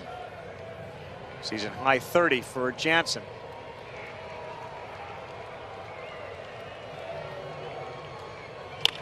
Trey Turner, center field, good jump, Harris. Oh, what a play. He got a great jump. Read it off the bat. Toughest play for a center fielder.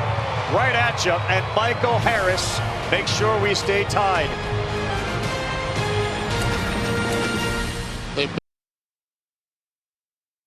We head to the bottom of the ninth inning. The Dodgers get to Jansen, and were it not for Michael Harris in center field, this would be a 3-2 ball game. That ball hit the bat, and he was charging in. Yeah, catch probability here of 40%. He starts off at a 324 feet distance, covered 58 feet. Coming in strong, coming in hard, makes a great play. One of the big reasons why the Atlanta Braves have been so much better defensively in the outfield ever since that man took over in center field. Well, here he comes to lead off this inning, and his first swing is popped up towards the seats down the third baseline, and it's going to get into about row 7. Well, that's going to be the MO, so what do the Braves do about it? If there's a runner on and Canley's on the mound, you're going to be stealing all the time. You are, and that's the thing. I mean, he can change his times, his looks. He does have a slide step, but still, by the time he delivers the baseball, it's still considered slow, 1-6.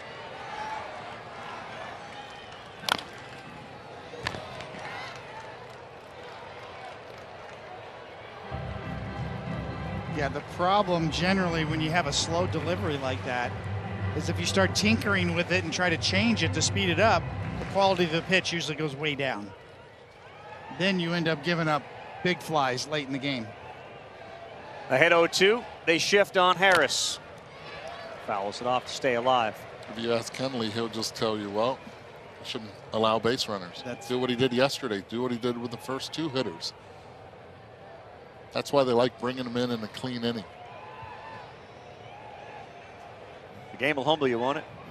One night to the next. Yeah, the stuff is still there, though. Wow, I mean, stuff was electric. 0-2, Harris gone. Nice pitch there. Maranta, a slider underneath the bat. There's one down in the bottom of the ninth.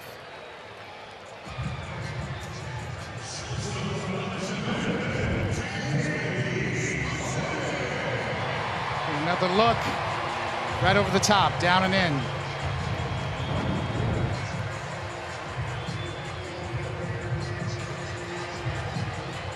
Dansby Swanson. Crew. Singled his last time up, and strike 1.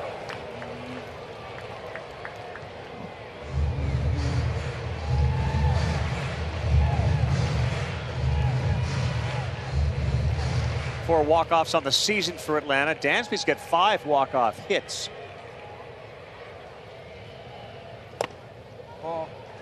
One ball, one strike. So without several key pieces of the Dodger bullpen, they've managed to hang in here.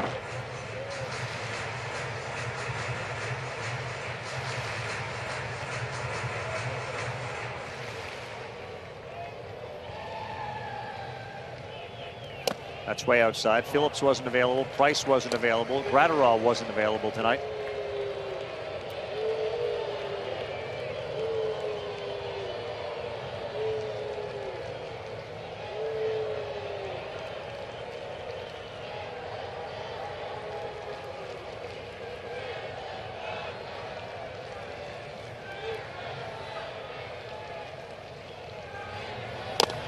That's a tough pitch. On the corner, called strike 2 against Swanson.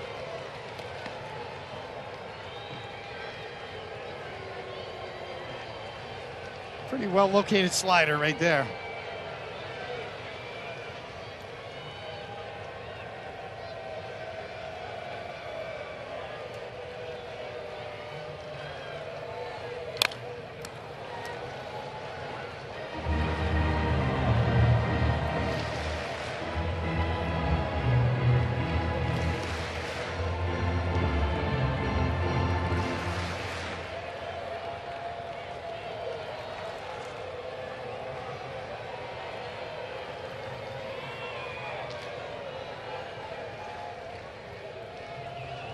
Oh, he left that one in a place Dansby could swing at it and He pulled it foul. For Maranta, whose last game wasn't within the last couple of weeks. It was against Cleveland on the 18th, where he excels, particularly is when he's get runners on. Runners in scoring position, nobody's gotten a hit in 10 appearances. So for Swanson and the Braves, it may be one swing and done. And there's one, and he is done with that one. Strikeout Maranta. The location of his pitches make it awfully difficult to square one up. Yeah, after the four-seamers and the sliders, he goes to the changeup down and in. Righty on righty, that's devastating.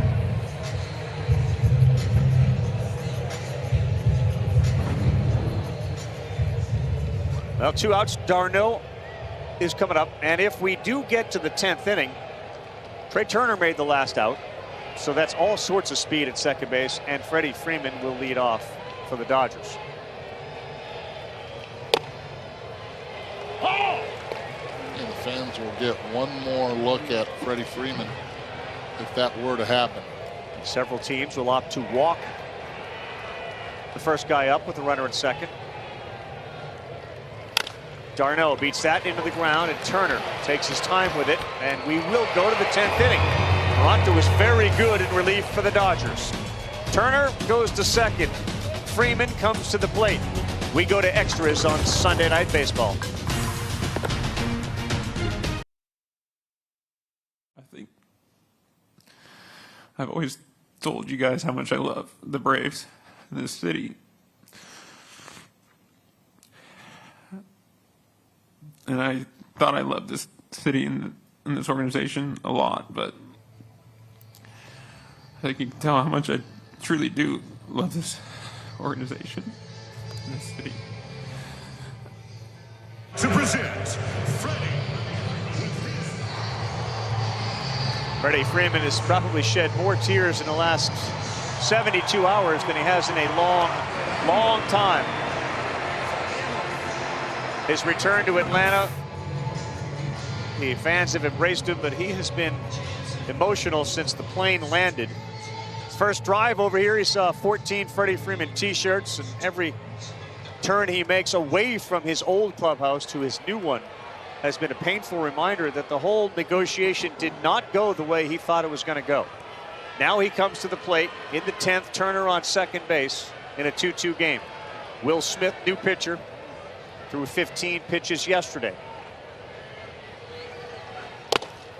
How about Dansby? He is right there with Turner at second base. Turner, with a lot of speed, has yet to attempt to steal third, even though he does have 14 stolen bases this season. I think you have to keep an eye on Turner. The way they just rip bases off Kenley. It's a different guy, and obviously there's no 25 to 30 second between each pitch. But Turner's as good a base stealer as here in baseball. Freeman, fair ball down the line, wouldn't you know it? He heads to second with a double. Turner is in, and Freddie Freeman, for his new team, delivers what he has done for years in Atlanta. Well, yesterday it was Will Smith getting the best out of Freddie Freeman with the bases loaded, striking him out. Tonight, it's Freddie Freeman returning the favor. Right, pretty much on the line right here. Keeping it fair. Talk about a game of inches. This one hits right on top of the line. Freddie ends up trading places with Turner at second. It's like a shot at Wimbledon. We're going to see tomorrow right there. That's right, with that slow-mo camera. You're right, the replay.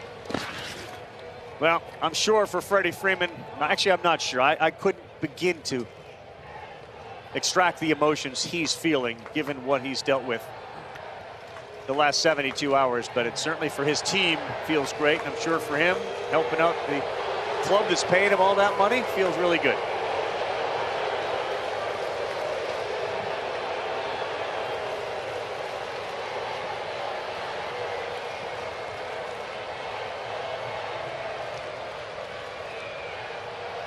Will Smith to Will Smith. Oh. That's down for a ball. All right, it's 2-0 right here. First base is open. I have Muncy on deck.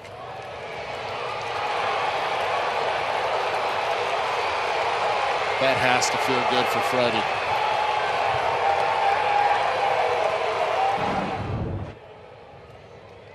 I'm not throwing this man a strike.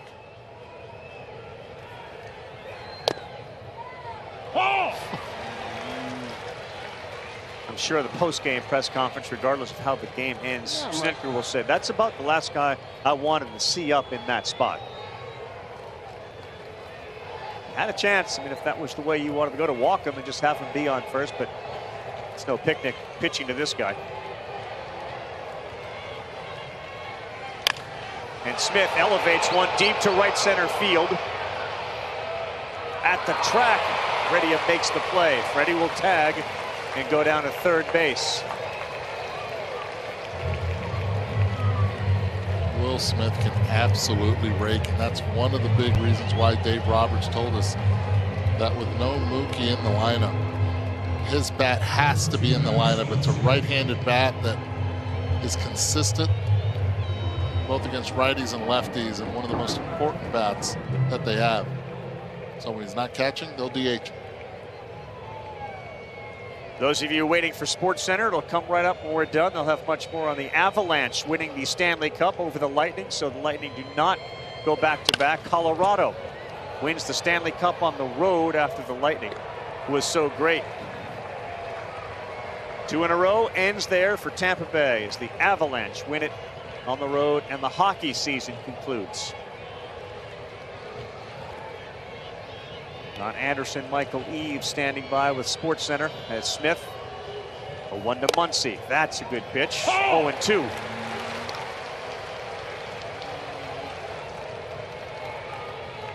It's a good reading of the bat there by Will Smith. First one he was late on, right back at him.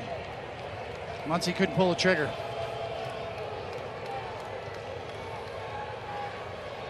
Infield in. Max rips it. Olsen caught it. And Freddie, who has done a lot of hand motioning, put his hand up almost to say to Matt, either good catch or don't throw it. I see it, I'm back. But his hand went right up. That's exactly what you're supposed to do when you have a lead at third base. Any ball smoked, especially at that level to an infielder, you don't freeze, you go back.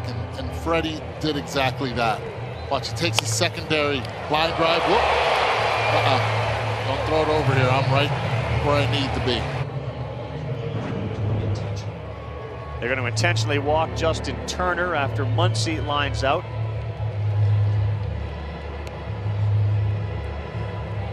Smith gets the lefty Bellinger. Amazing, wasn't it? The one that went right off the top of his glove was hit so much softer than the laser shot that he just snared with his glove. The look on Max Muncy's face said it all. He can't catch a break this year so far. Turner will head to second. Bellinger will swing. Olsen will field it and win the race to first base. Freddie Freeman does it in his likely last at bat, unless this one goes a lot longer. Double down the line. How many times have Brave fans seen this? Late inning heroics from number 5. He knocked in the go-ahead run. Middle of the order coming up, though, for the Braves.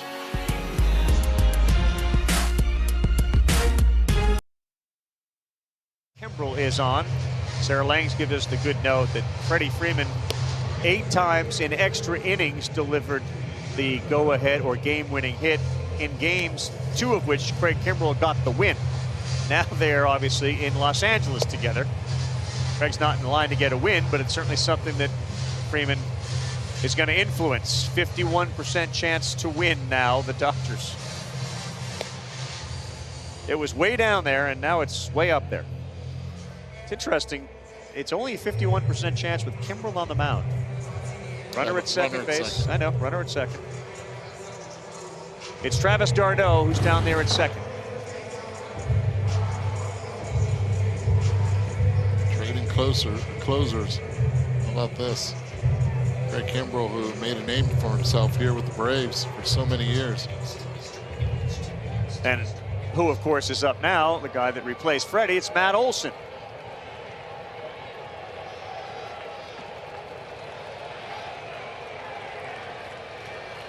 Familiar pose of the closer Kimbrel. 3 career walk-off homers for Olson. First pitch, Cheddar, 96, right in on the fists.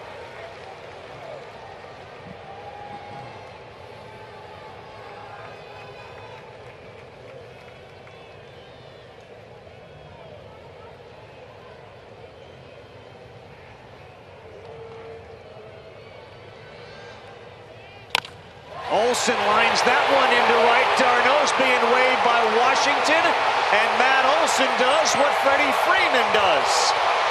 He drives in the run, and we are tied now. And how about that exchange between Olson and Freeman?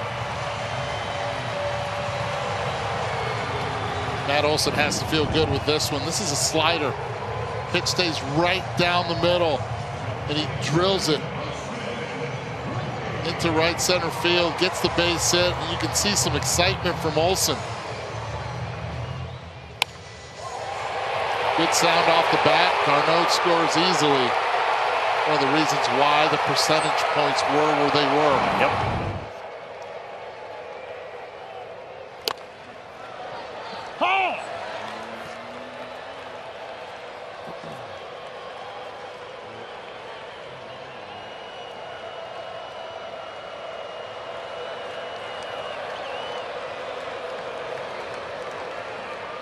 No one to Riley. Late.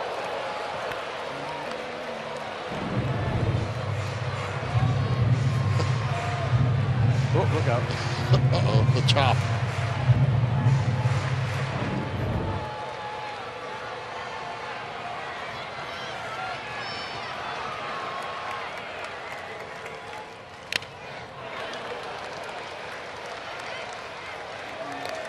So both closers, Kimbrel and Jansen earlier, unable to get it done. You saw a shot of Mike Ford, who's on deck.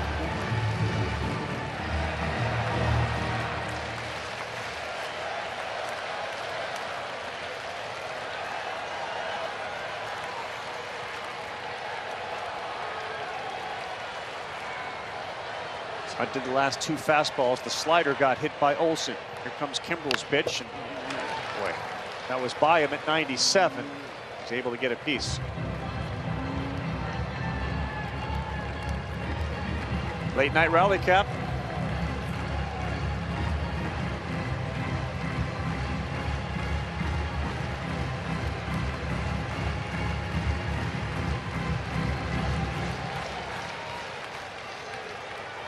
Kimbrel not really in Kenley Jansen's category in terms of time to home plate, but pretty big leg kick as well. Swung at one that wasn't close. It was a slider, and he's gone.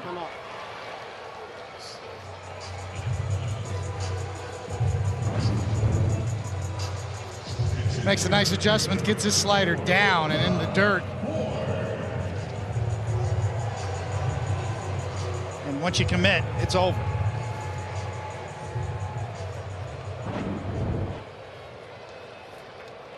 Now Mike Ford,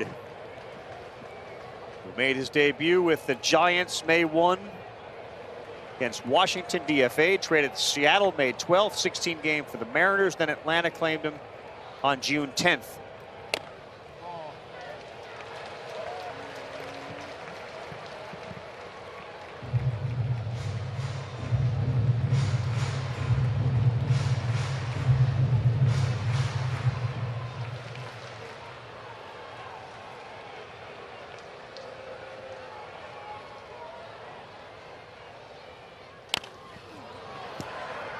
Ford's up there to do one thing, right? Put the ball over the wall. You're absolutely right, and this is one of the reasons why I'm actually surprised to see how shallow Taylor is in left field. Runner at first base, that's the game-winning run at first. Anything hit over his head. I know the speed of Olson is not the greatest. Oh, what a job behind the plate there by Smith. What a job. Phenomenal. Talk about moving and keeping the ball, deadening the ball and keeping it square.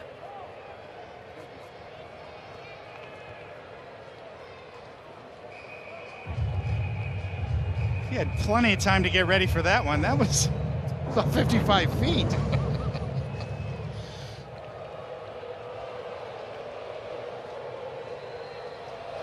Mike Ford's last homer was in May of last year.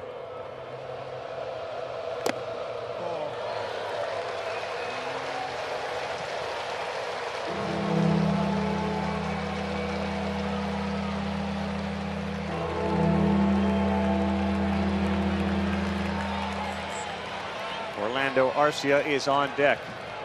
An Achilles heel for the Dodgers the last couple of years have been extra inning games.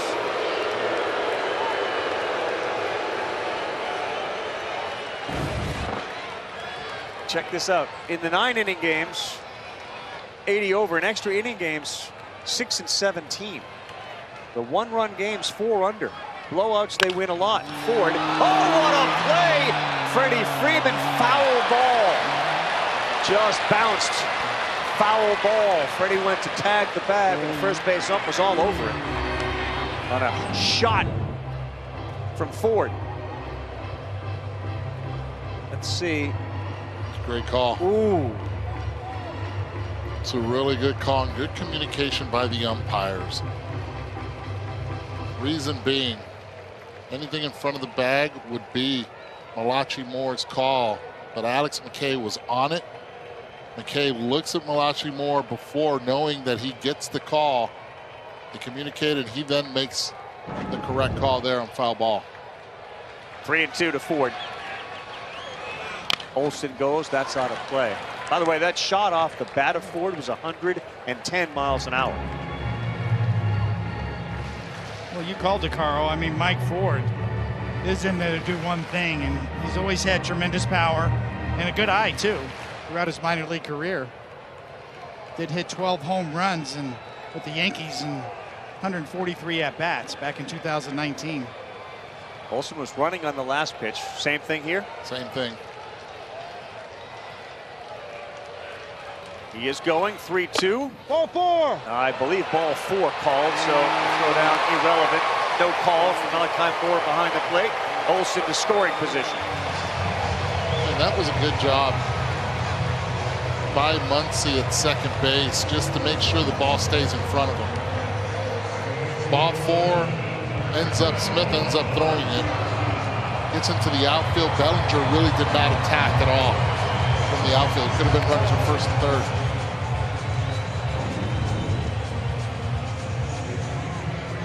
Tries to stay in front of it a little bit there. That kicks off. Now you have runners at first and third. Most likely forcing to walk the bases loaded. So Gosselin, pinch runner at first base. Arcia to face Kimbrel with Olson, the winning run at second.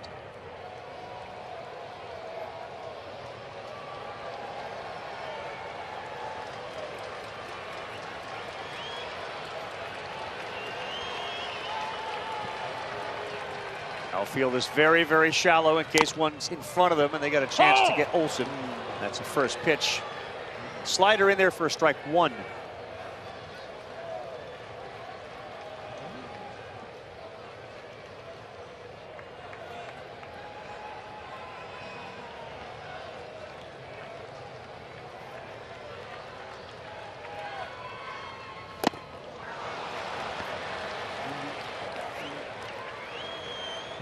Oh, and 2.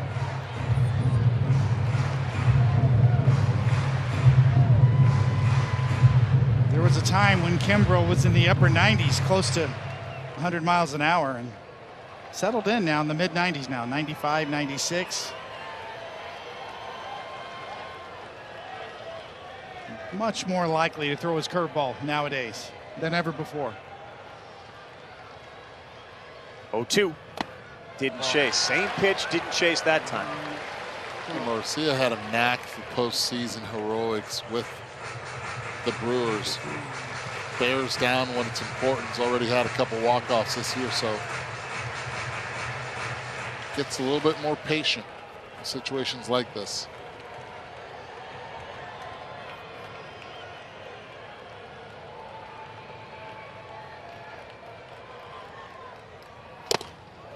That's outside. 2 walk-off hits for Arcia this year. Homered on June 11th against the Red Sox, singled June 20th against San Francisco. All part of what has been an unbelievable month for Atlanta. The win gets them within 4 of the Mets in the NL East and gets them to 20-4 in June.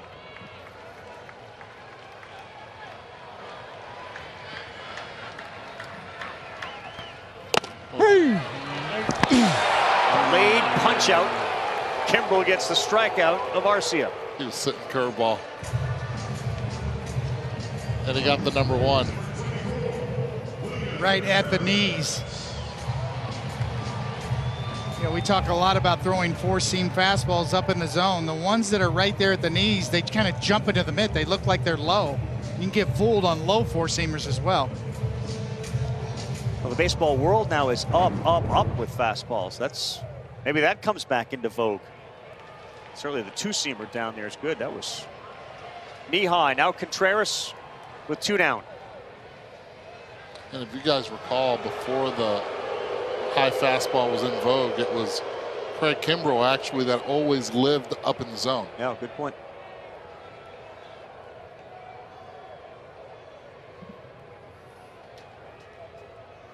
Each team has scored a run in the 10th inning, and it was Freeman and now Olson who've driven them in.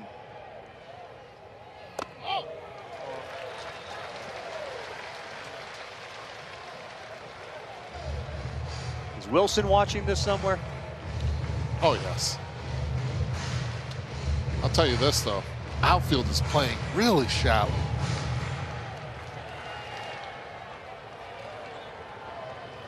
And rightly so in this situation.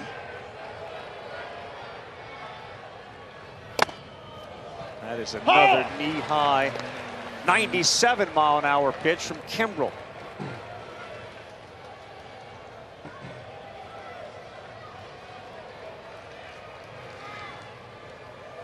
Looks like next for the Braves, if we get there, Darren O'Day will be the pitcher.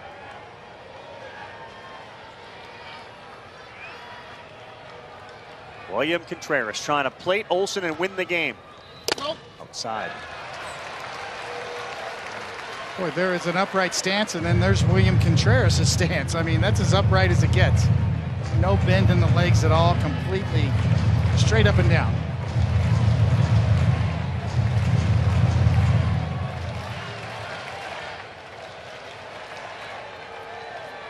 Seven homers through his 13 games played originally. Cooled off a little, but he's an extra base hit machine.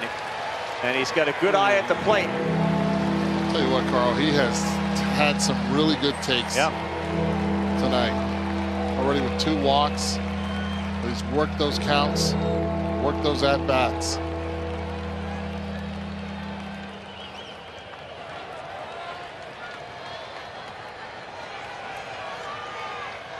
Three balls and a strike. Olson the winning run at second. 2 down. Challenged him at 95 and he missed. 3-2. 3-2. He's late. What do you go with now, Coney? Slider?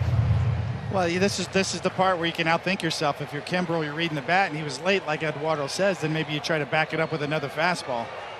Contreras trying to start it early maybe so he doesn't be late. Runners will be moving. 25th pitch, Kimbrel. Fastball, center field. Going back, Bellinger. He is at the wall, and he makes the catch. As shallow as he was able to track it down 398 feet away from home. So close. Matty O delivers just like Freddie Freeman did. We're heading to the 11th. Sunday night baseball. d'Arnaud touches home. And the inadvertent. What it looked like off the bat of Contreras as Kimbrel challenged him with a fastball and he met it. And then there was that pregnant pause where everyone said, is Bellinger going to be able to get back there or is it going to go over the wall?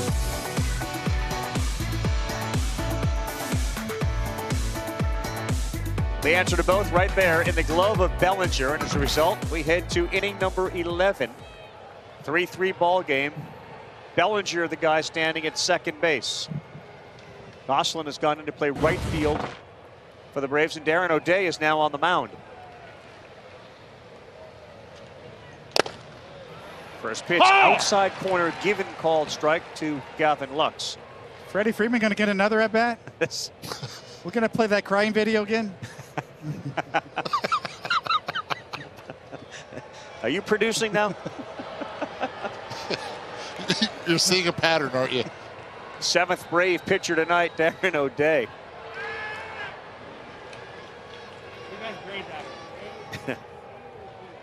Where's your head at?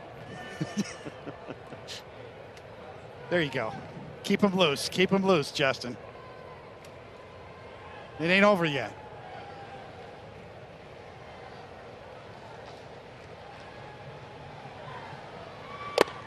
Ball. Buster, you're still with us? What's going on down on the benches? Actually, in my position here, I can't see inside the Braves dugout, but what I can see is a lot of interaction between the players between pitches. Freddie and Olsen were having a lot of conversation down there when he was on the bag. Sails high to Lux from O'Day. 7 pitchers. The Braves had this one 2-0 in the 9th. Kenley Jansen came on. If you're just joining us, he struck out the first 2 that he faced. And then it was a Lux single. And then Chris Taylor singled. Trace Thompson off the glove of Olsen. Freddie Freeman late.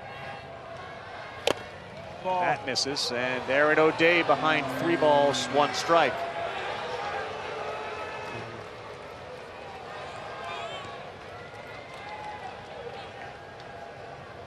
Tell you one thing, still a pretty healthy crowd here on a Sunday night.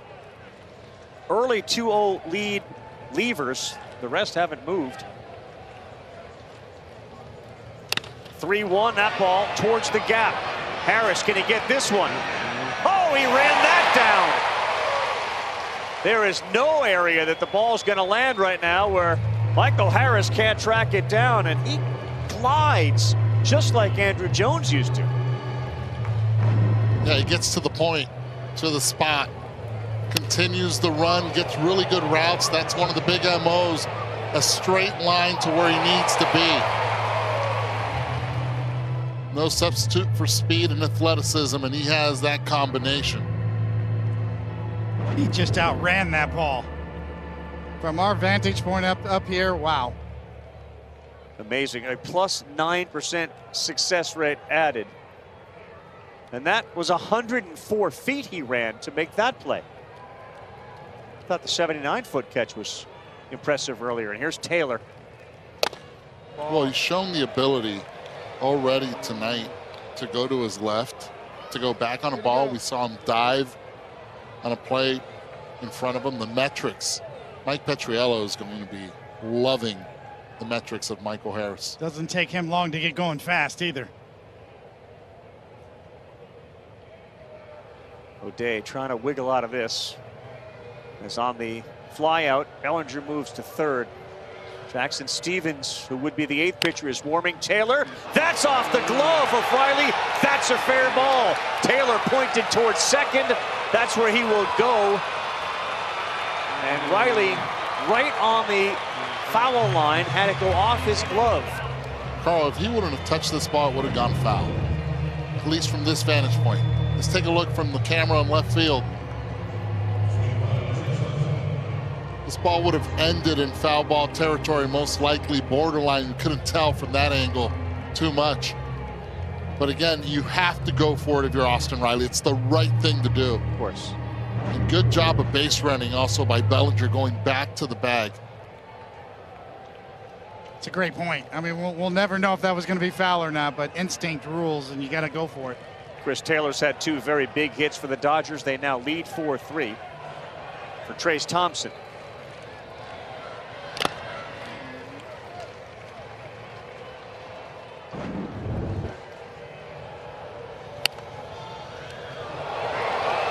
Love what Bellinger did right there.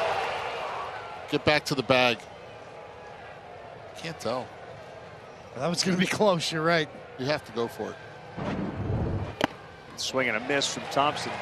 So how about the two balls that have been hit off Braves gloves? One off Riley's, one off Olson's. Catch either of those, and it's obviously a different ball game, but two have deflected off the corner's gloves. Karen O'Day has to keep an eye on Taylor at second base. He loves to steal third.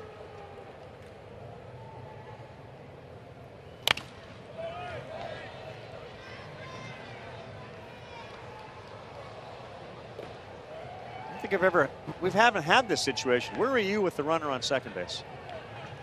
I hated it at first. You know, I'm open-minded because a lot of the managers love it. So, you know, I tried to keep an open mind. Have you moved off hated, or are you? I moved off hated. I have, but you know, I'm willing to have a growth mentality towards it. But it's just still feels so unusual, and we haven't seen the strategy. Eduardo, you and I have talked about this in terms of walking guys, or is there going to be more bunting? Is there going to be, you know, more strategy involved? And we really haven't seen a lot of that at all. Talked to several managers around the league, and usually the visiting team does not score. They like walking the home team to put runners at first and second. Swing and a miss. O'Day punches out Thompson.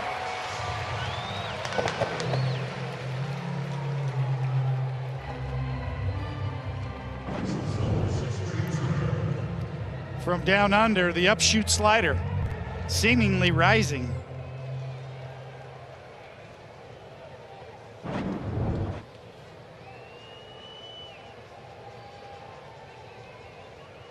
Top of the order, Turner. 0 for 5 with 3 punch-outs.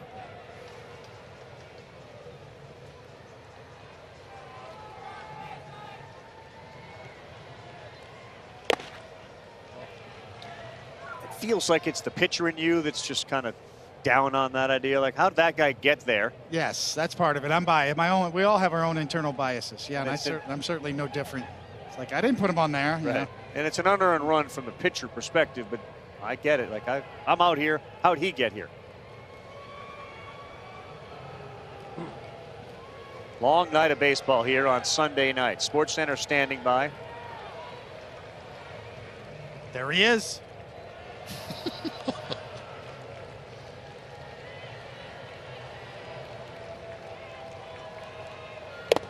Now, all of a sudden, the strike zone, which had been expansive, seems to be shrinking a little bit.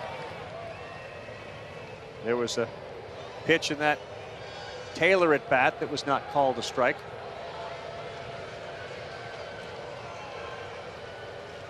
Now O'Day behind 2-0 to Turner. On the ground, Dansby can't get there. Chris Taylor's going to come in. Turner gets his first hit. It's a big one because there's some insurance run for the Dodgers. They lead it 5-3.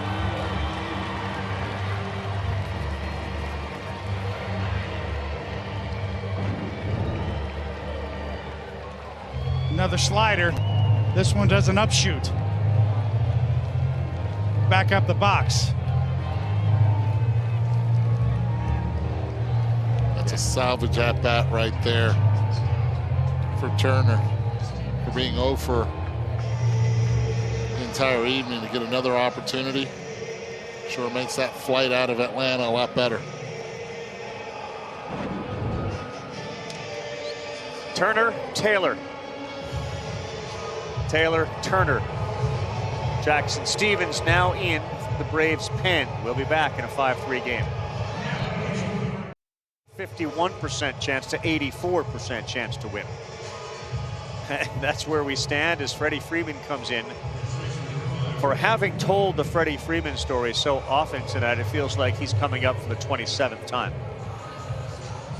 And our win probability went up right now just because we didn't tell the story again. Maybe. No, that win probability chart looks like a Bitcoin map to me. I don't know. Jackson Stevens' last pitch Tuesday against the Giants. Oh! It was close to a pop-up slide as Turner just took second base, but it wasn't as fancy as the slide across home last year. And because he takes off, Freddie takes off to first base. But the impact Chris Taylor's had on this game since he wasn't in the starting lineup, came on late, got the 2 big hits really in this game. And this guy also has delivered for them in a big way. Will Smith. Double, single. Yeah, Will Smith, I mean, not only is he just a great player and a great hitter, but he provides that value as a catcher. You know, head and shoulders above the average catcher production. Ball. Not too many catchers around the league that you can plug into the 4-hole and still give you, as you said, that great defense. Yeah, that surplus value at that position is so valuable. And Real Muto's been a little inconsistent this year. The Contreras is maybe the next on the list as the 4-hole hitters. That one's a little lower in there for a strike. Amongst primary catchers, and d'Arnaud has been there too. He's another guy that's been used all over the batting order.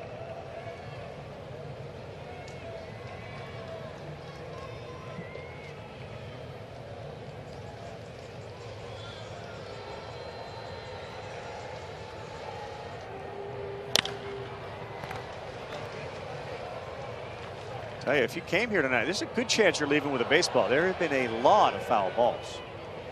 All around baseball, there's been a lot of foul balls. The uptick in velo. Talked to a lot of the clubbies around the league, and they're going through an extra box. Is that right? Every game? Every game. I'm not talking a dozen. I'm talking a box that has already 5 dozen per, so 60 baseballs in there. 2 outs, 2 strikes.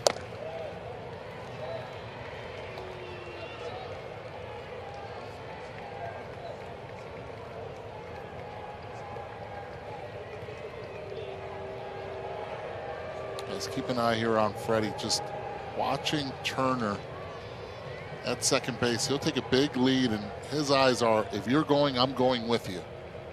Not going. On the ground, fair ball. Riley gets him at first, but they get a couple. It's now 5-3, bottom 11 coming up. Taylor gets the job done. Duvall, Harris, top of the order. Do the Braves have an answer on Sunday Night Baseball?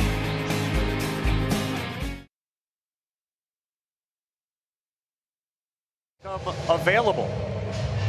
Brusdar Graterol on for the Los Angeles Dodgers. Game summary looks like this. Atlanta had a 2-zip lead into the 9th. Kenley Jansen got the first 2 on strikeouts. And then all of a sudden things went sideways. The Dodgers tied it. Extra innings, they exchanged runs, 3-3, and now the Dodgers have added 2. Strider and Gonsolin pitched hours ago. They were both very good, allowing 1 and no earned runs.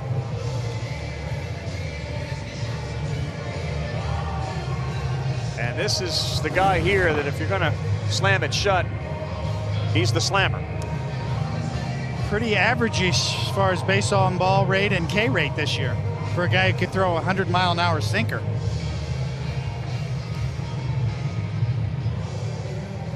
He does not have a save yet in his career, but he certainly has closer stuff. So William Contreras is at second for Duvall.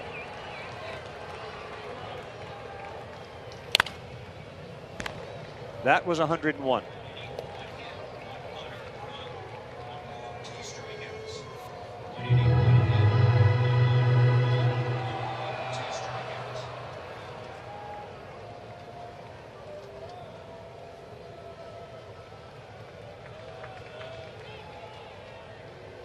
Righties are hitting a .188 off Graterol.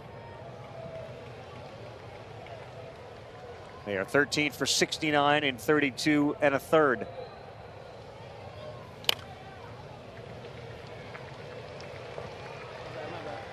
We had that at 102 miles an hour. He has a remarkable style when you watch him throw. A short stride, not a lot of extension, but tremendous upper body strength and arm speed. 317 100-mile-an-hour plus pitches since 2020.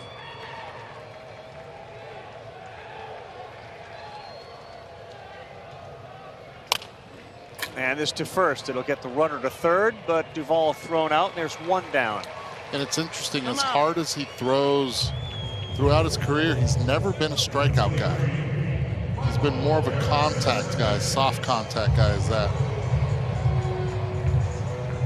So off to Colorado, where your pitching always gets taxed. And for Graterol, he is now pitching his third straight day. Only 7 pitches on Friday, 10 yesterday. Michael Harris, who's been a superstar defensively tonight, tracking down balls in center with a couple of singles. And beats that one. Nice play at third base, and no advancement from Contreras.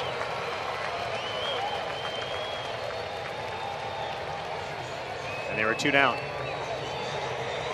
Max Muncy's valuable, man. He plays anywhere on the infield. This was not an easy play. One hop going to his left. He's not even worried about Contreras. If he wanted to go home, he's going to throw that ball over to first base. No need to even entertain the thought. That's why I was surprised that Contreras stayed at third base. Stays there, no harm. That second run, all the difference in the world here. 100%. 102 misses away to Dansby Swanson.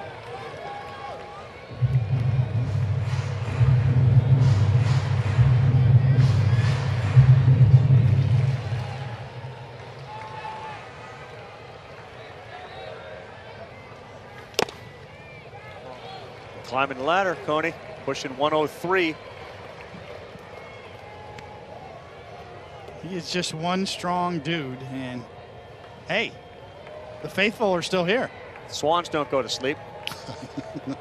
359 against Heaters, 12 bombs.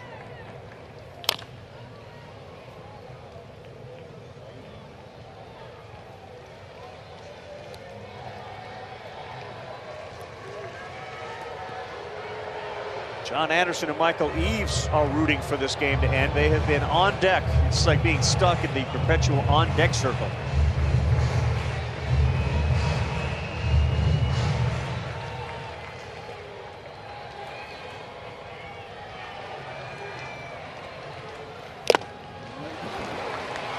$57-mile-an-hour slider? Yes, that's exactly what that was.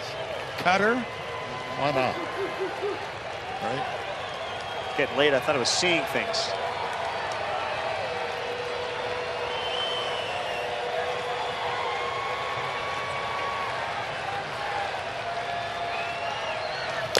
Into the glove at 102, held on by Will Smith, and the Dodgers, Graterol, Freddie Freeman come from behind on Sunday night and win it 5-3 over the Braves.